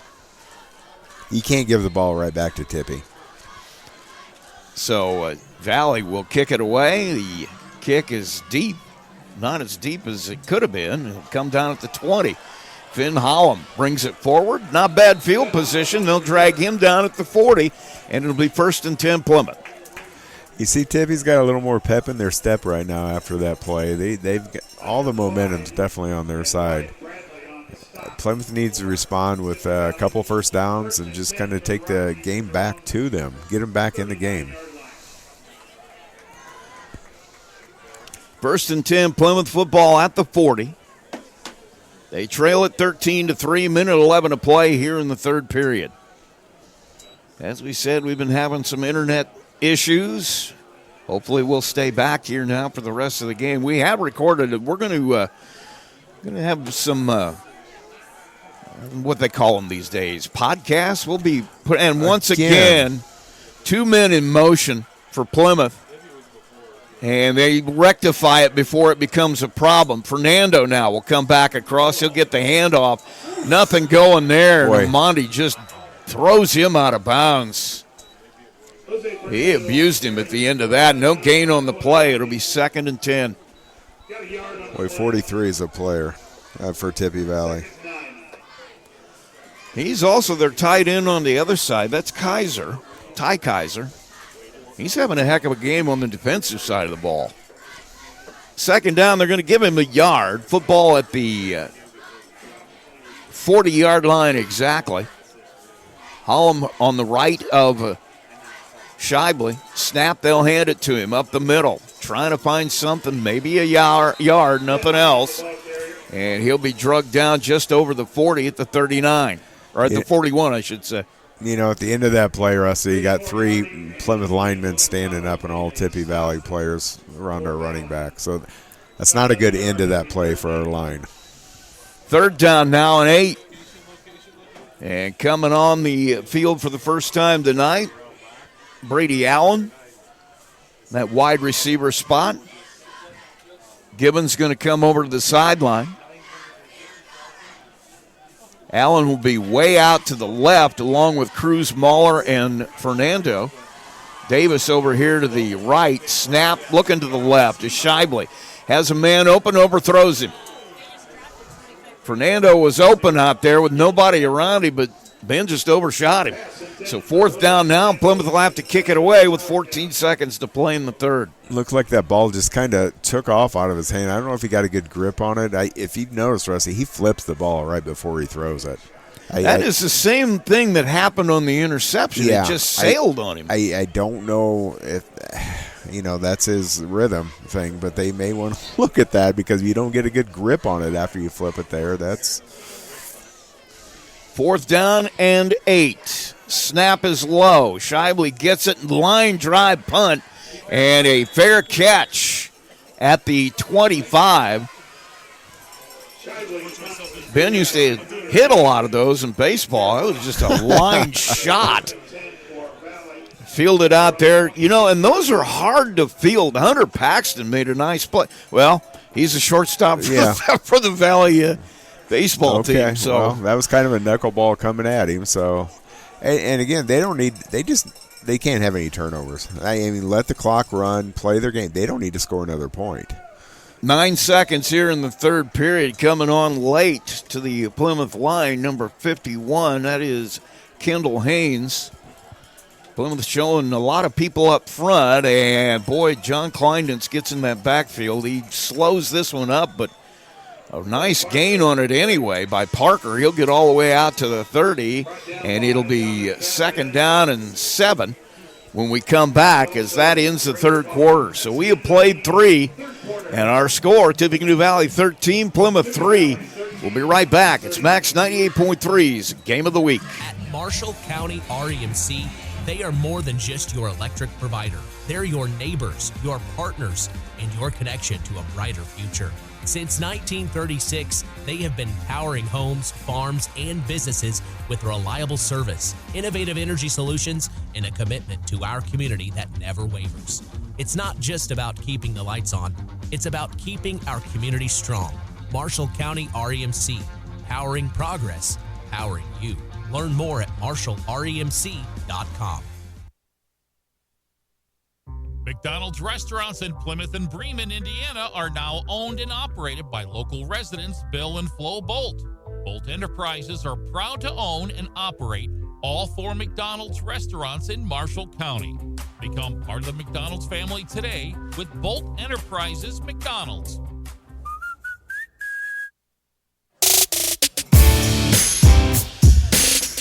Back at the rock pile, Rusty Nixon, Joe McKee. We head to the fourth quarter, 13-3, Tippecanoe Valley lead. They have it 2nd down and about 7 at the 30-yard line. Snap is a little high. Stage will get it, pitches it to Parker. He's going to be close to a 1st down, but a nice play. John Kleindens somehow got out there.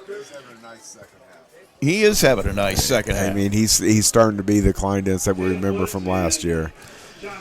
Some of the key to that, they're moving him around, like you said. He's going back and forth up and down the line. So, but unfortunately, he made the tackle 7 yards downfield. 3rd down and 1. Yeah, you're right. So, football at the 35. Clock running with 11:27. It's going to become a concern here before much longer for the Rockies. Hey, they're going under center. Snap, straight ahead, and boy, the line surge just got it for him. 1.5 yards. You like that under center. I do. I was just waiting for that, and I was hoping you noticed that. I have watched practice once in a scrimmage that you may be a little happier this year once in a while. Okay, I like that. I'm not going to give away anything, but you may be a little happier. Okay, well, great call by Tippy Valley. Just going under center and get that 1 yard. Let your big guys do the work. Pick up of 2. It's out at the 37-yard line, 1st and 10. Valley will come out of the huddle. They'll have the wingman to the right here is Miller. Backfield, Parker, the running back. The other wing on the other side is Moriarty. Wide out to the far left is Amandi. Ethan Hall coming on the blitz, and they're going to get it to Parker. He's going to get to the corner. They better get him in a hurry. Hunt finally able to run him out of bounds out there. He's joined on the tackle by number 20, Tatum Woods, but a pickup of 8. That could have been a negative play. It ends up picking up 8. It'll be 2nd and 2.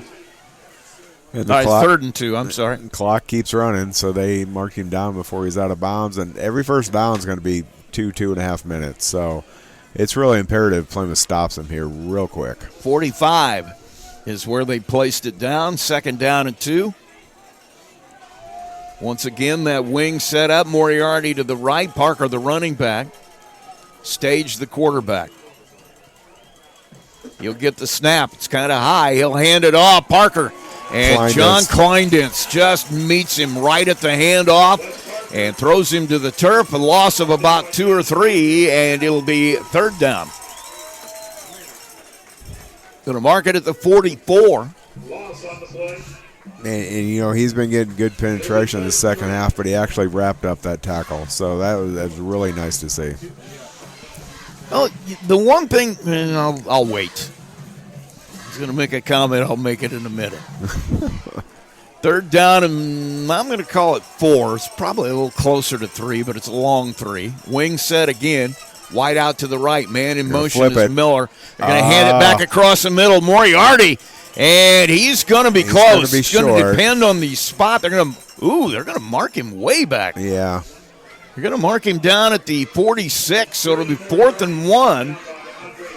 Go for it. They're going to go for it. But, yeah, they went back to their bread and butter there. That little counter play. Plymouth defended it pretty well. Madrano with a nice job on that one as he stays home and makes the tackle. And they put Kleindens right on the center now. So is he going under center again? He's going under center again. So here we go, 4th and 1.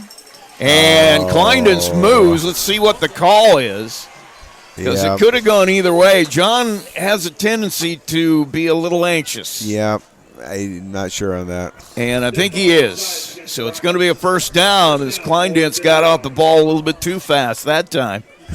And 5 yards across the 50 now on the Plymouth 49. 1st and 10 for Tippecanoe Valley. 8:31 to play here in the game, and time is running out. There's going to be another couple minutes off the clock. We're already down to 8 minutes, like you said. That's 4 minutes into this quarter. You need 2 scores, and your offense is not really put anything on the board. Wing set again, wide out to the right. Stage hands it off up the middle. Couple of yards stacked up, maybe a yard. Parker drugged to the turf.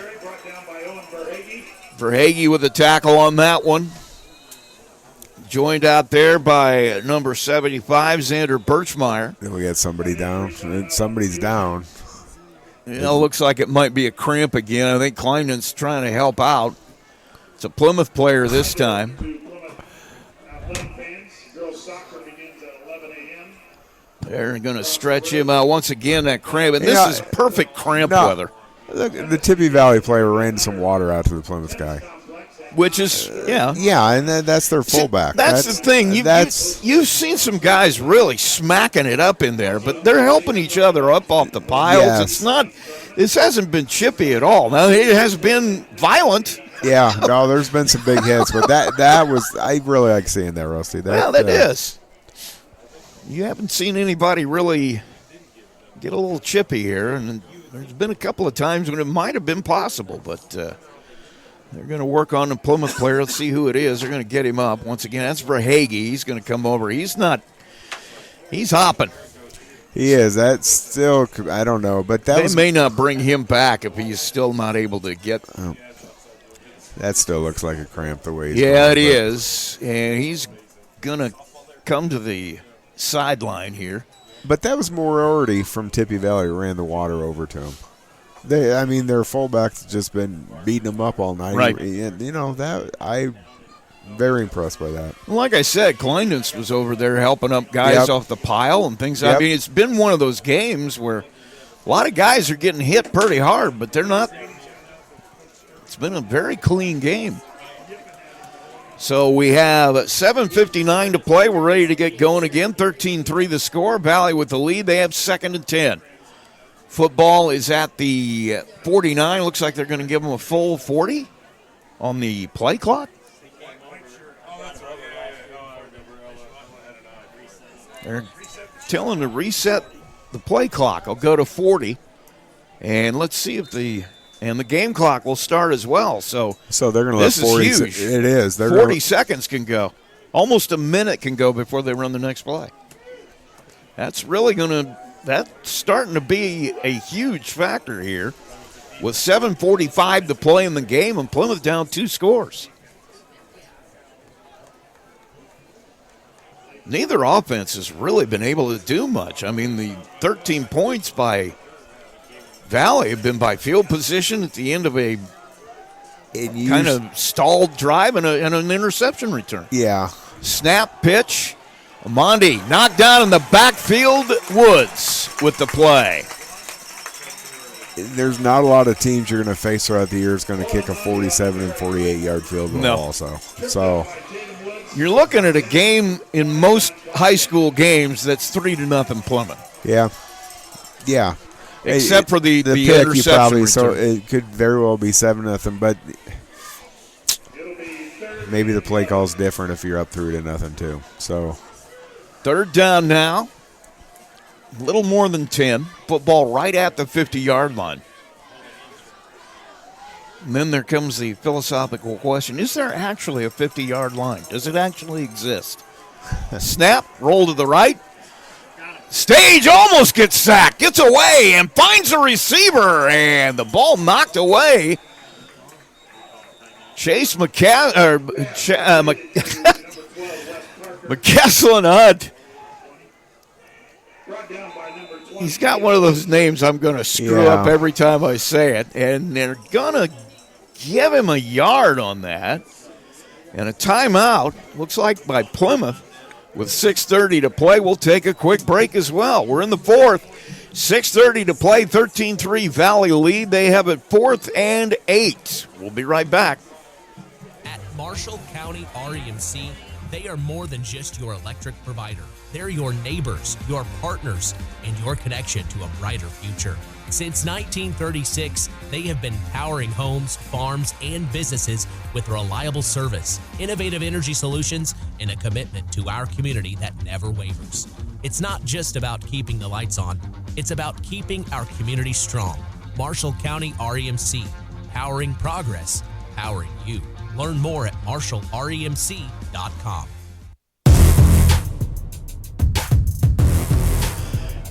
Back at the rock pile, Plymouth, Indiana. 13-3, our score. As Tippecanoe Valley has the football and the lead. We're in the fourth quarter, 4th down and 8. They are in Plymouth territory. It appears they are going to go for it. And they've gone back to that Wildcat formation. Moriarty will take the direct snap. Wideouts to both sides. Looks like they're trying to get us to jump. Now they're going to call timeout. That's exactly what they're trying to do, trying to get a little closer with an offside call, but that is not going to work. We'll keep it here as Plymouth trails this 13-3, 6:30 to play. Looks like they're going to bring the punt team on for Valley. What do you do here? Nothing has really worked consistently on your offensive side. I mean, you've been able to run the ball once in a while, but not all the time. But I don't know that you can run the ball now 6 minutes ago needing 2 scores. You're going to have to do those quick, short passes, something that you're comfortable with. I don't know Shively's skill set and what he, can and can't do, but the coaching staff does. So find something he does well and do it right now. That's the thing. I think their options are somewhat limited. They can't just give it to Finn going up the middle here and eat up the clock. So they're going to have to get some big chunk plays. Maybe try to get him in the flat, get him the ball in some space, and get him out to run. Last year they executed that screen play, middle screen, a lot of times very well. I wouldn't be surprised to see that. Overbay will punt. Hunt is back to receive at the 10. Kick is away. It's off the side of his foot. Flags everywhere as the ball goes out of bounds. Did that get blocked? No, he just kicked it that poorly. Well, Kleindens was there like he... Flags everywhere on both sides of the field. Now we're going to sort it out. The ball went off the side of the foot of Overbay, went out of bounds at the Plymouth 40. It was like an 8-yard kick. He wouldn't even got a first down with that. Maybe let him run it. That's all the further it's going to go. Now they're sorting it out. I'm not sure. Plymouth seems pretty sure they're going to get the ball in good field position.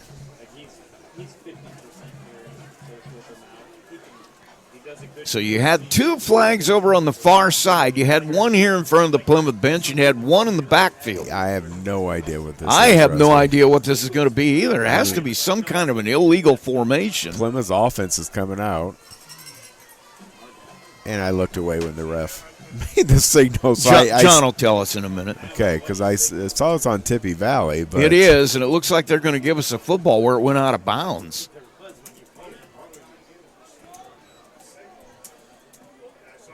Not sure what it ends up being, but they're going to give us the football at the 45. So basically, they just handed it to us. Great field position. Go ahead. Sorry. 1st and 10, 6:25 to play. Shively takes the snap, looking to throw. Got 3 receivers on the left side, going to go that way. Has a man open, another interception. Monty goes up in the air, intercepts it, and it's a turnover.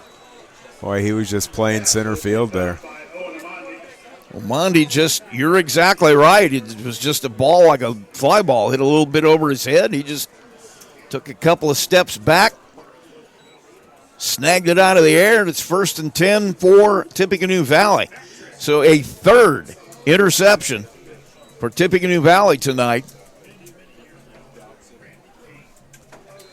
As Ben Shively's first game under center has been a rough one. 1st and 10, football at the 27.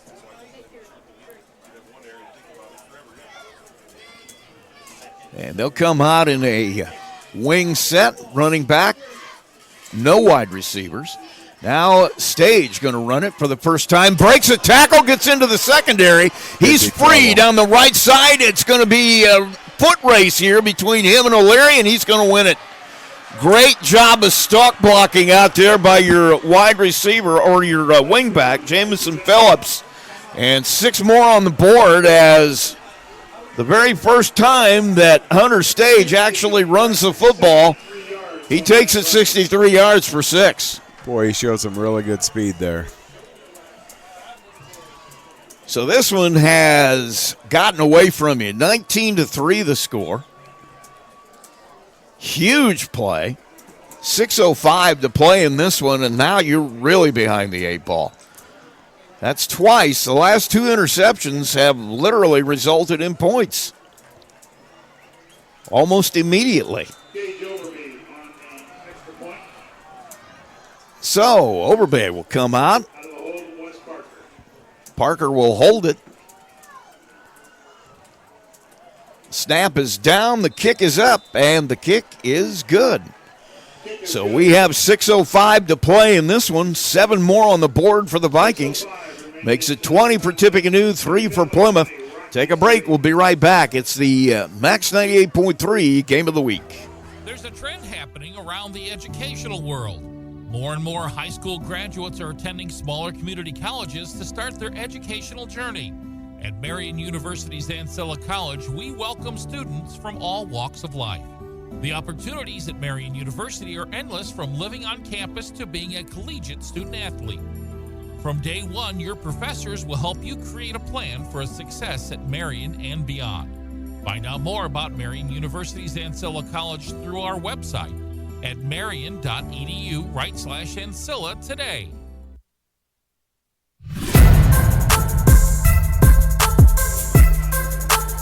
Back at the rock pile, Rusty Nixon, Joe McKee. Tippecanoe Valley's jumped out to a 20-3 lead here. 6:05 left in this one, and Plymouth now needs to make up a lot of lost ground very quickly. They'll get it back as Overbay teeing it up at the 40.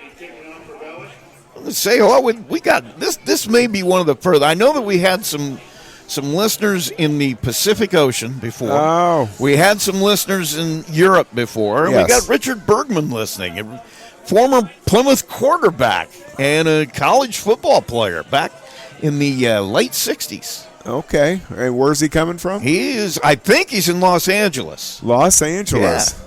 He was on Father Murphy. He was an actor out there. Well, they're, 3-4 hours behind us? Well, that's been a number of years ago, too, but I think he's retired out there now. Thanks for listening. Thanks That's for listening. awesome. Could use you here. Yeah. Still throw it a little bit, maybe. Right, Rich? The kickoff goes back to the 5 and cut down. Finn Hollum at the 17. I tell you, any former football player, I'm pretty sure if you ask Ask Mr. Bergman if he wanted to get a shot at it. He would probably be right out there with a football in his hands. He would be, yeah. Boy, You never lose it, do you?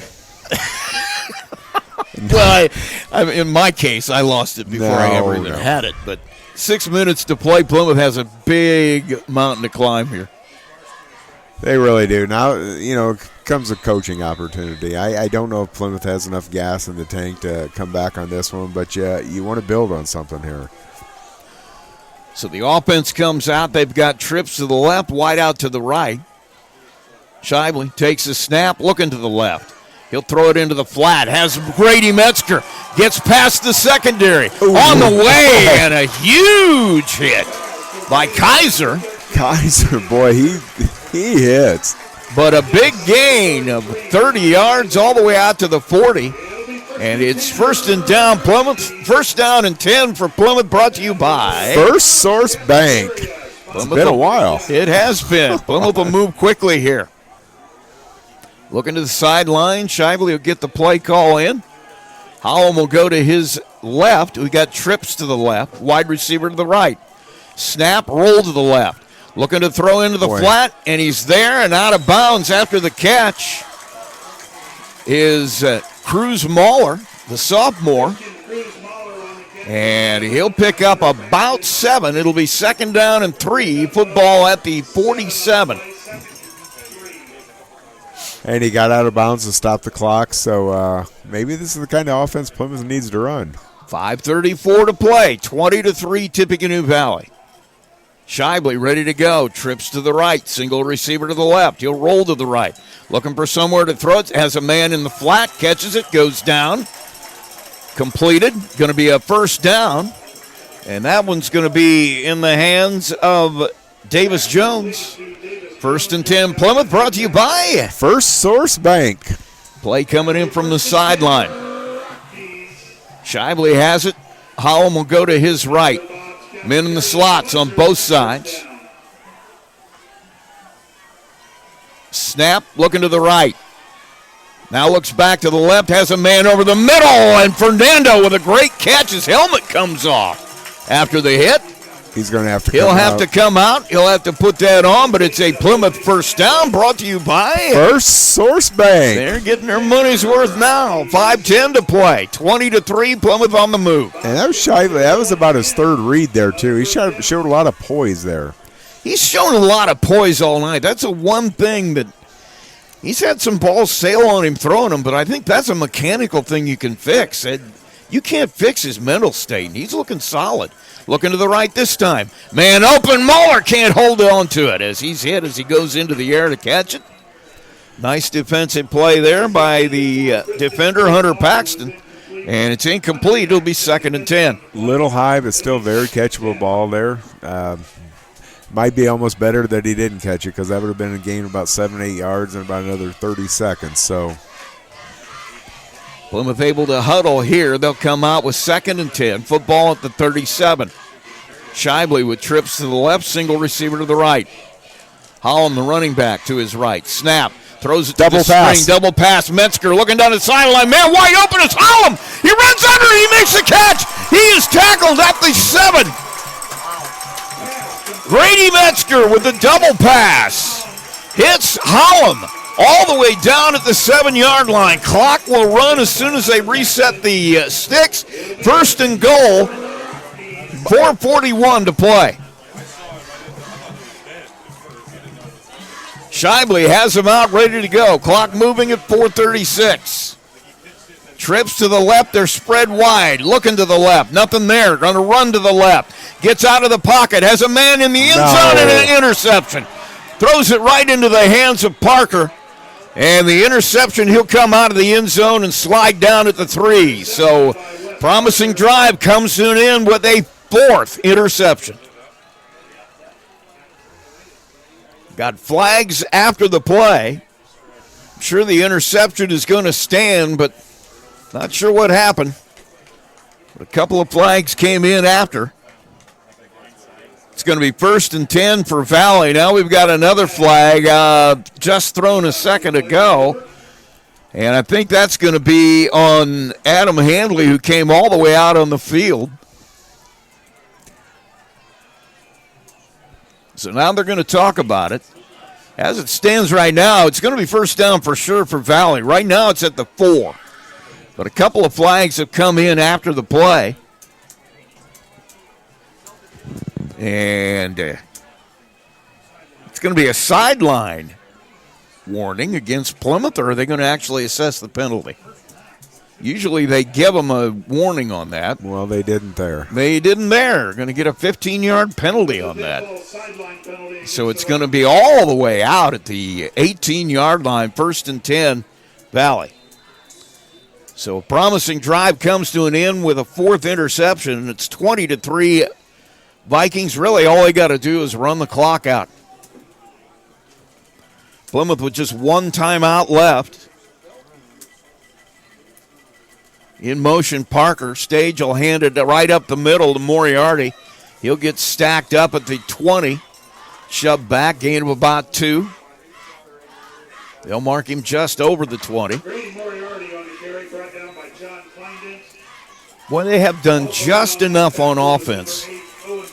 But their defense has really been the difference in this game. It really has. I mean, key turnovers, obviously, but, they're stiff defense. They have not given us anything. Tried to pass, it ended up as an interception. Tried to run, it was a couple of good runs, but not a whole lot there either. On the other side of the coin, Plymouth the same way. Interception return for a touchdown. And a couple of 48-yard field goals. And now a whistle and a timeout. I'm not sure who took that. But it's going to stop the clock at 3:36. Valley called the timeout. Evidently they didn't have what they wanted out there personnel-wise. As see a couple of guys come off the bench. Let's take a quick break. We come back. 3:36 to play, 20-3 Valley. We'll be right back. At Marshall County REMC, they are more than just your electric provider. They're your neighbors, your partners, and your connection to a brighter future. Since 1936, they have been powering homes, farms, and businesses with reliable service, innovative energy solutions, and a commitment to our community that never wavers. It's not just about keeping the lights on, it's about keeping our community strong. Marshall County REMC, powering progress, powering you. Learn more at marshallremc.com.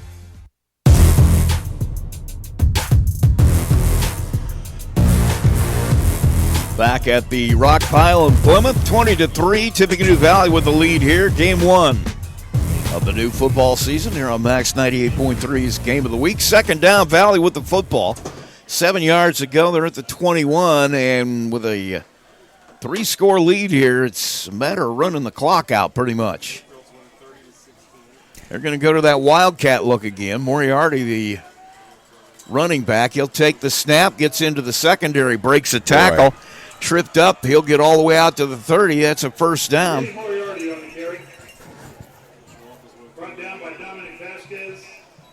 Don Vasquez with the arm tackle as Moriarty went by. And it'll be 1st and 10 Valley as once again they had just enough offensively to get it done. They're giving Moriarty a break right now. He deserves it. He's had an interesting game. He has just been – they've got a good combination here. Parker has a lot of speed. You just cannot – you got to keep him in the middle of the field. If he gets to the corner, he's going to break it. He's going to get the pitch here. He'll go to the right looking for that corner. He'll get it turned. He'll get out of bounds as a good play out there by Medrano is able to force him out. But once again, he was able to beat people to the spot. He'll pick up about 8. Yeah, and I bet they didn't want him to go out of bounds. But, I've been impressed with Tippy Valley's offensive and defensive line. And both sides, they have controlled this game, especially in the second half. They've got size. They've got a little fight to them, too. They got a little attitude up there. They're going to be a tough team to beat. 2nd and 6. Football is at the 35-yard line. Lone running back, the Wildcat set again. Moriarty with it. He'll take it straight up the middle, and he'll get about 3 or 4 more. He's shy of the first down, just shy of the 40 at the 39. Clock continues to run at 2:47. 3rd and 1 now. Moriarty will go to the sideline. Yeah, just that old Wildcat. And sometimes Bill Mixon has got to feel good. Yeah. That kind of play is still in somebody's playbook somewhere. Just put a bunch of hats up the middle and hand it to your running back and just go straight ahead. Of course, he had Pete Buchanan, so that was a no-brainer. They're under center again, and this time they're going to get stopped. They did, yeah. They're going to be short. So it'll be 4th down and 1, 2:08 to play. It's going to take Plymouth calls their last time out. A lot of offense here in the last 2 minutes to pull this one out, but I think you made a good point earlier. This is a moment where you got to get something that you can come away with and go into next week because it don't get any easier. You're going to Columbia City. Columbia City is going to be a tough challenge. I mean, they are since we played them. I mean, we haven't played them for such a long time. Now they're back on the schedule, and they're going to be a good team. They run this wing T look. I don't remember. They don't run the pistol. They run it right under center, don't they? Boy, you're asking the wrong guy. I think they do. All these games blend together. They're very big. That's one reason I remember when Adam is good friends with their head coach, and he wanted him on the schedule because the next week was Warsaw at that time, it was a similar offense, and he really thought it would be a bonus to have that back-to-back weeks. You say that. I do remember that because they had an outstanding receiver, I think, a couple years ago. They did. Just kind of, and I can't remember his name, but yeah, I think you're right, Rusty. Because we played them down for down, but he got loose 3 times, and that was that. But, yeah, I think that's why they wanted him on the schedule in the first place is because they are similar to what Warsaw does, and it would have back-to-back weeks of the same thing. 4th, and once again, they're under center trying to make it happen. I don't. Oh, the guy on the outside here is going to give it to him. Yeah. They're going to give it to him, so it'll be a 1st and 10, new set of downs for Valley with 2:03. Got stopped short of it. He did get stopped initially. But kept pushing, and so that one is going to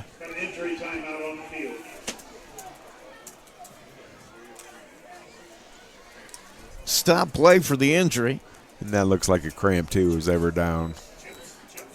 Yeah, it is. If that's it's Verhage again. And it's the same leg. His night will be over, I'm sure, at this point. 1st and 10, 2:03 to play. 20-3 our score.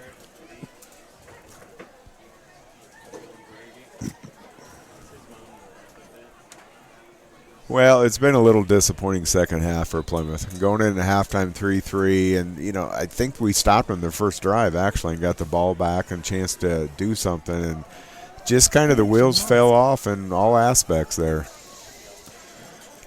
The turnovers are what's going to be. You're probably not going to win a lot of games. No. 4 turnovers to 0. And so now the victory formation with the clock running at 1:40. No timeouts left for Plymouth. All they got to do is kneel it down a couple of times, and this one will be over. They'll run the clock all the way down, still 8 on the play clock. Now Stage will step in, and he'll take the snap, and he'll knee it. And so the 1:22 left, they'll have to take at least one more snap. It has been a tough second half. The backbreaker is the interception return for the touchdown. Yeah, that kind of turned the whole tide. That changed everything. Yep. And then the ability of Stage to get to that corner and turn it and beat everybody down the right side on the next interception. That was just the nail in the coffin, but it was the interception return for a touchdown in that quarter that really is the story of this ball game. 45 seconds left. They'll kneel down here, and that'll be it. As Stage will take it, take a couple of steps back, kneels down with 38, and that's that. Don't think they're going to have to snap it again, and they will not. So that's going to do it. Our final score here is Tippecanoe Valley 20 and Plymouth 3. First meeting ever between these two football programs.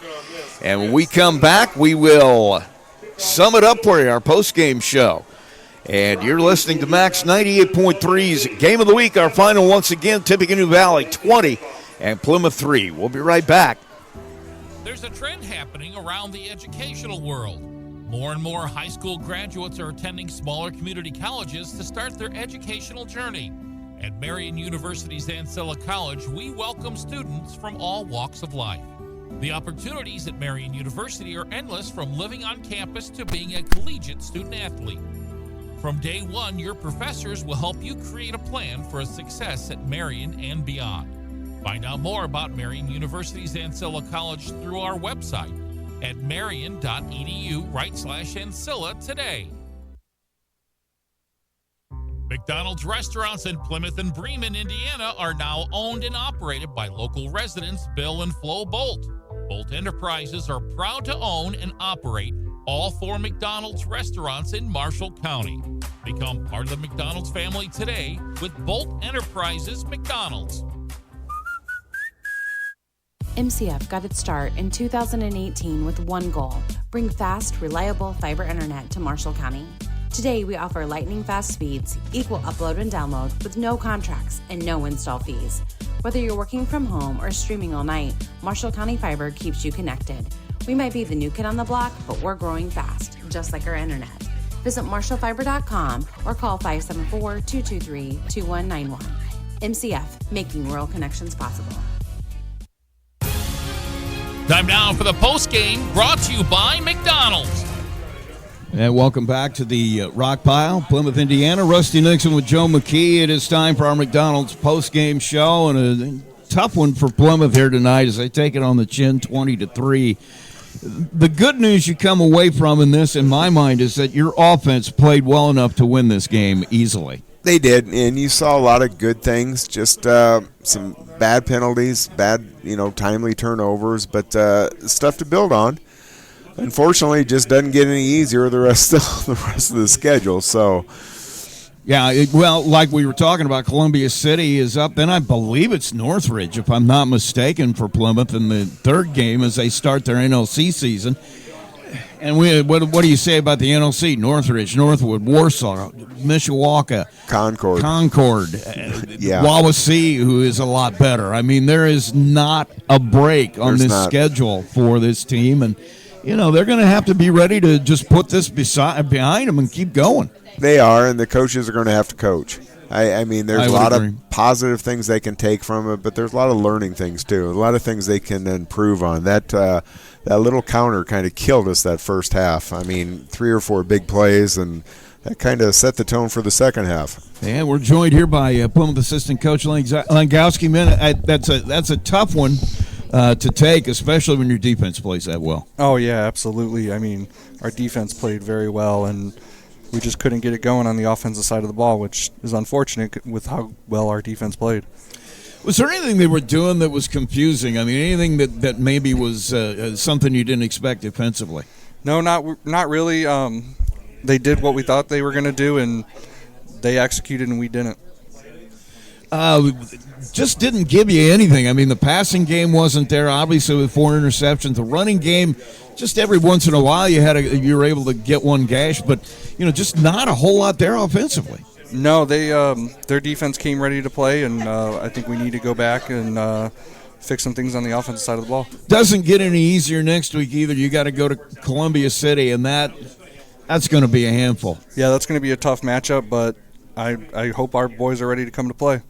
Similar offense to this one, maybe not quite as wide open, but it is a similar look, isn't it? Yeah, they are. I think they're more of an under-center team.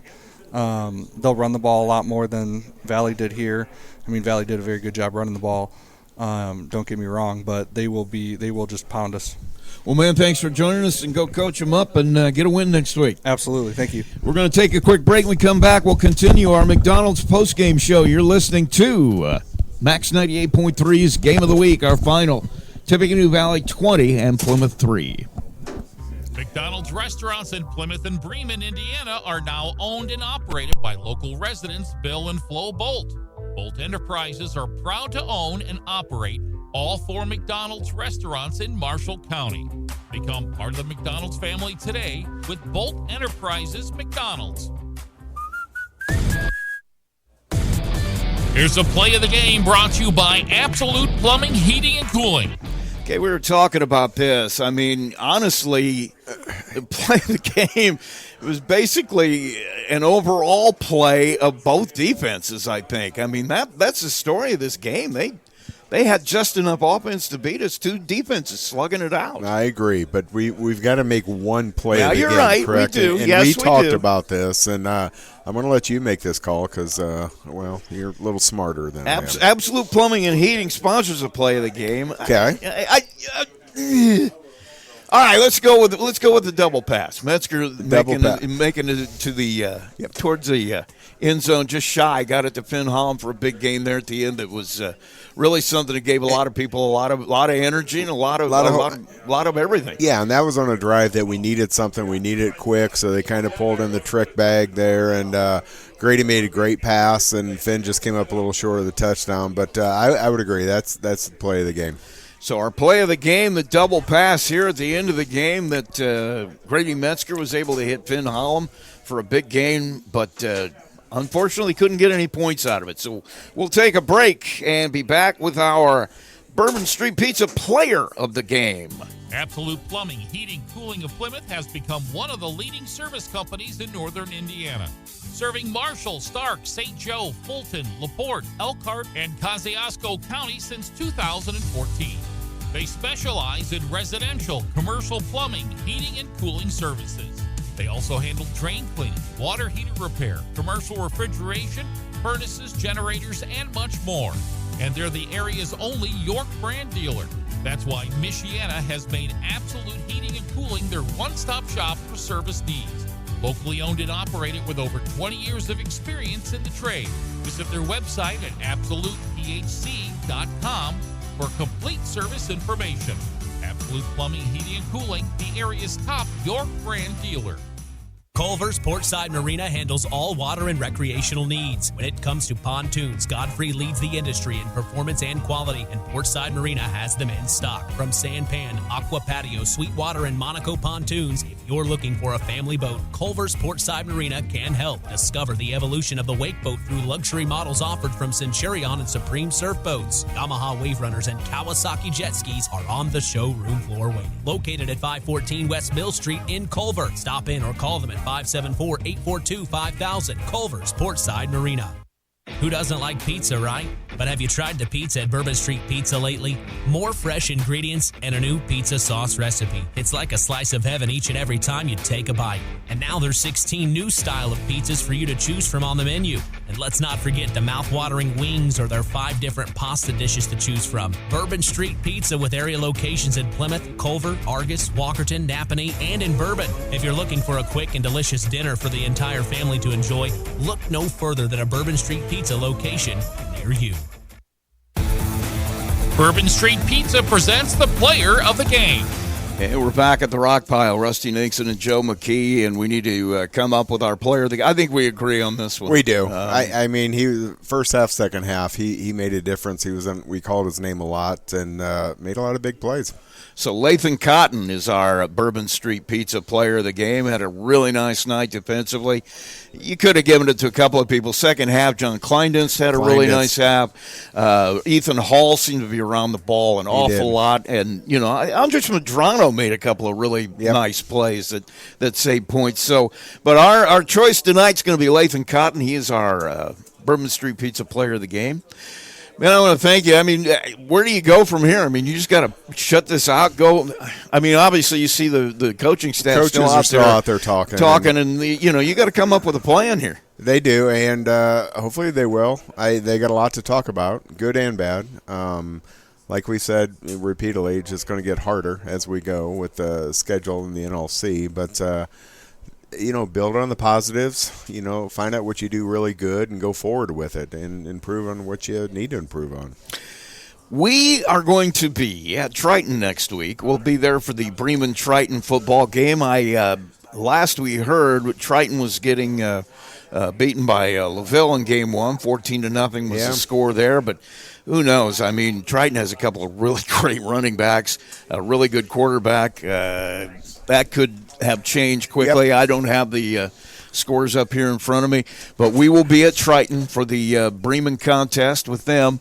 And that start time, once again, will be right around 6:30 for our pregame, 7 o'clock for our kickoff. Oh, I'm looking forward to that. I am too. I have been at Triton for a couple of games, but not been in their press box. So I'm kind of interested to see how much room we got. How much room we got. Well, because I take up a lot of room. Yeah, Rusty. well, So I don't think you take up more than I take up. But that's yeah.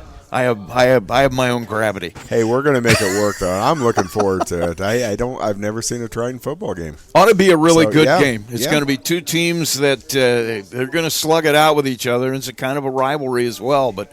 We'll be there for that game. Kickoff at 7, our pregame at 6:30. Don't forget the coaches show tomorrow morning. We will have all the area coaches on to talk about their games to start it off this year.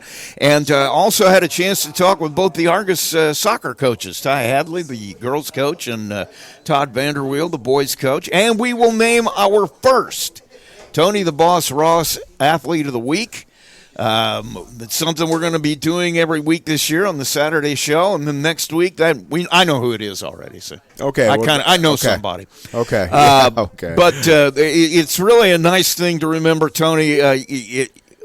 It can be any sport athlete, anybody that has a great week. We're going to honor them, and they'll get a T-shirt and a certificate and the whole 9 yards. We're going to talk to them on the coaches show then the next week, but also along with that, Johnson Danielson Funeral Home is going to provide a scholarship at the end of the year. All of our athletes of the week will be eligible for the Athlete of the Year, and Johnson Danielson will give our Tony Ross Athlete of the Year a scholarship. So that's kind of a big deal then. It is a big deal. So we're really happy to start that off tomorrow. We'll have that for you.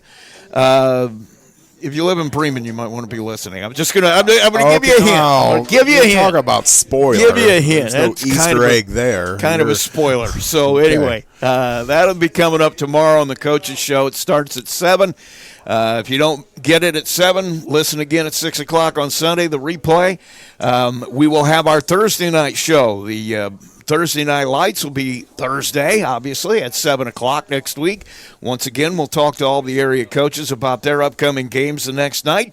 So a lot of sports now as the year gets going forward. So that's gonna be fun this week. Yep. So thank you for joining me, man. Yep. Joe McKee, I'm Rusty Nixon. Thanks for being there, and we will talk to you tomorrow morning. Have a great evening. Tonight's game brought to you by Coca-Cola, Hoosier Tire, Marion's University Ancilla College, First Federal Bank, Big Coffee, McDonald's, Absolute Plumbing, Heating and Cooling, Bourbon Street Pizza, Culver Portside Marina, Marshall County REMC, the Pilot News Group, Marshall County Fiber, Johnson Danielson Funeral Home. Don't forget to visit us online at sportsthemax.net, on Facebook, and on the web.